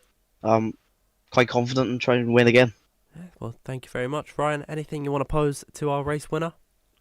Yeah, just quickly, just take me through those final few laps. Were you a bit worried towards the end? You seen Jarno stay out and somehow nursing those tyres to around lap 24 before eventually he got that puncture, and you're seeing the raindrops hitting your car. Were you worried in the back of your mind? Maybe Jarno's got it right with this strategy, and you maybe going for that alternate one of going for the soft to the mediums might have not worked out, but it went your way in the end. But was that playing in the back of your mind towards the end, especially when you saw the raindrops? Yeah, Ryan, it did. A lot actually. I was quite annoyed at the time because I was like, oh God's sake, he's on the hard, and he might be trying to win this race here and gain a massive points lead on me. But as soon as I saw the puncture, I was like, oh yeah, I had a massive confidence boost. I tried forgetting it though. I just tried getting on with it, trying to score as much points as I can, even if he did win. But I saw him have a puncture, which give really good feeling because I knew I didn't have to win that race to lead. So yeah, I just had to finish the race just to, get at least some points. So yeah, I'm really happy with the result, and yeah. Well, congratulations once again on that really impressive pole and a great race victory. So well done, and I won't keep you hanging anymore. Thank you. Thank you very much to Otis Lawrence taking victory here in Silverstone. I think, Ryan, it was inevitable. He was going to win a race at some point in this season. He's been fighting in the top 5 consistently through the first 3 rounds, and he finally captured gold this evening. So I think it's a very well-deserved victory for him. Yeah, 100%. I just remember that first round of Bahrain when they formed the McLaren wall, him and Danny Moreno. You've just thought, was he going to do it on the first race? And unfortunately, Jarno's experience just prevailed, and his tyre management as well. But you've got to give credit to Otis here tonight. The maturity in the drive, looking after the tyres, like he mentioned throughout that interview just then. It was really just a flawless drive from him, and he fully deserved the win. Absolutely, and we'll have a look at the calendar at the minute. Indeed, we are heading to Sao Paulo next for the Brazilian Grand Prix. It's a much different circuit to Great Britain, but every time we head here in WOR, I think it was a season opener last season, it provides a cracker. Yeah, and the weather in that as well is always quite up and down as well. We've seen so many dramatic races around there, so that could be another really exciting race where we could see more drama with punchers getting involved once again, with drivers going for very, very risky strategies. We'll have to wait and see, but Brazil, Sao Paulo always delivers some exciting racing for us to commentate over. Yep, absolutely, and I'm very much looking forward to that, where we should hopefully have the F1 2023 cars back. I'm keeping my fingers crossed that the patch is dropping tomorrow. We won't have to work our way through all of the cars that just have random liveries, and yeah, hopefully it should be a lot more back to normal in Brazil. yeah, fingers crossed. We'll hope to see some many patches for some many glitches. Hopefully all the tires are the same. We'll have to wait and see if they've really sorted that out. But yeah, it should be everybody back to normal again next week at Brazil. Everybody should be back in their normal cars. We won't have the funky cars, and we can really deliver that perfect experience for everybody at home watching. No more Duncan Hoffman pink car, which I'm very upset about there. But, some sacrifices have to be made for the greater good. But I'm just looking in the interview room. Once again, there's no one joining it. So I think it is safe to say that we can call it a day this evening. What a fantastic showing, Ryan. Yeah, thank you to everybody who decided to tune in. You didn't miss out on it. You're lucky to not miss out on such a brilliant race. WR delivers the most exciting racing week in, week out. 3 races in a row. We've had so much drama. So make sure you're here again next week for Sao Paulo, because it's going to be another thriller. Yeah, absolutely. And we peaked at about 2,500 viewers. So once again, the figures are absolutely amazing. Thank you everyone for tuning in to this race. If you haven't already, please follow WOR on Twitter. It is at WOR League, and make sure you subscribe to the YouTube channel.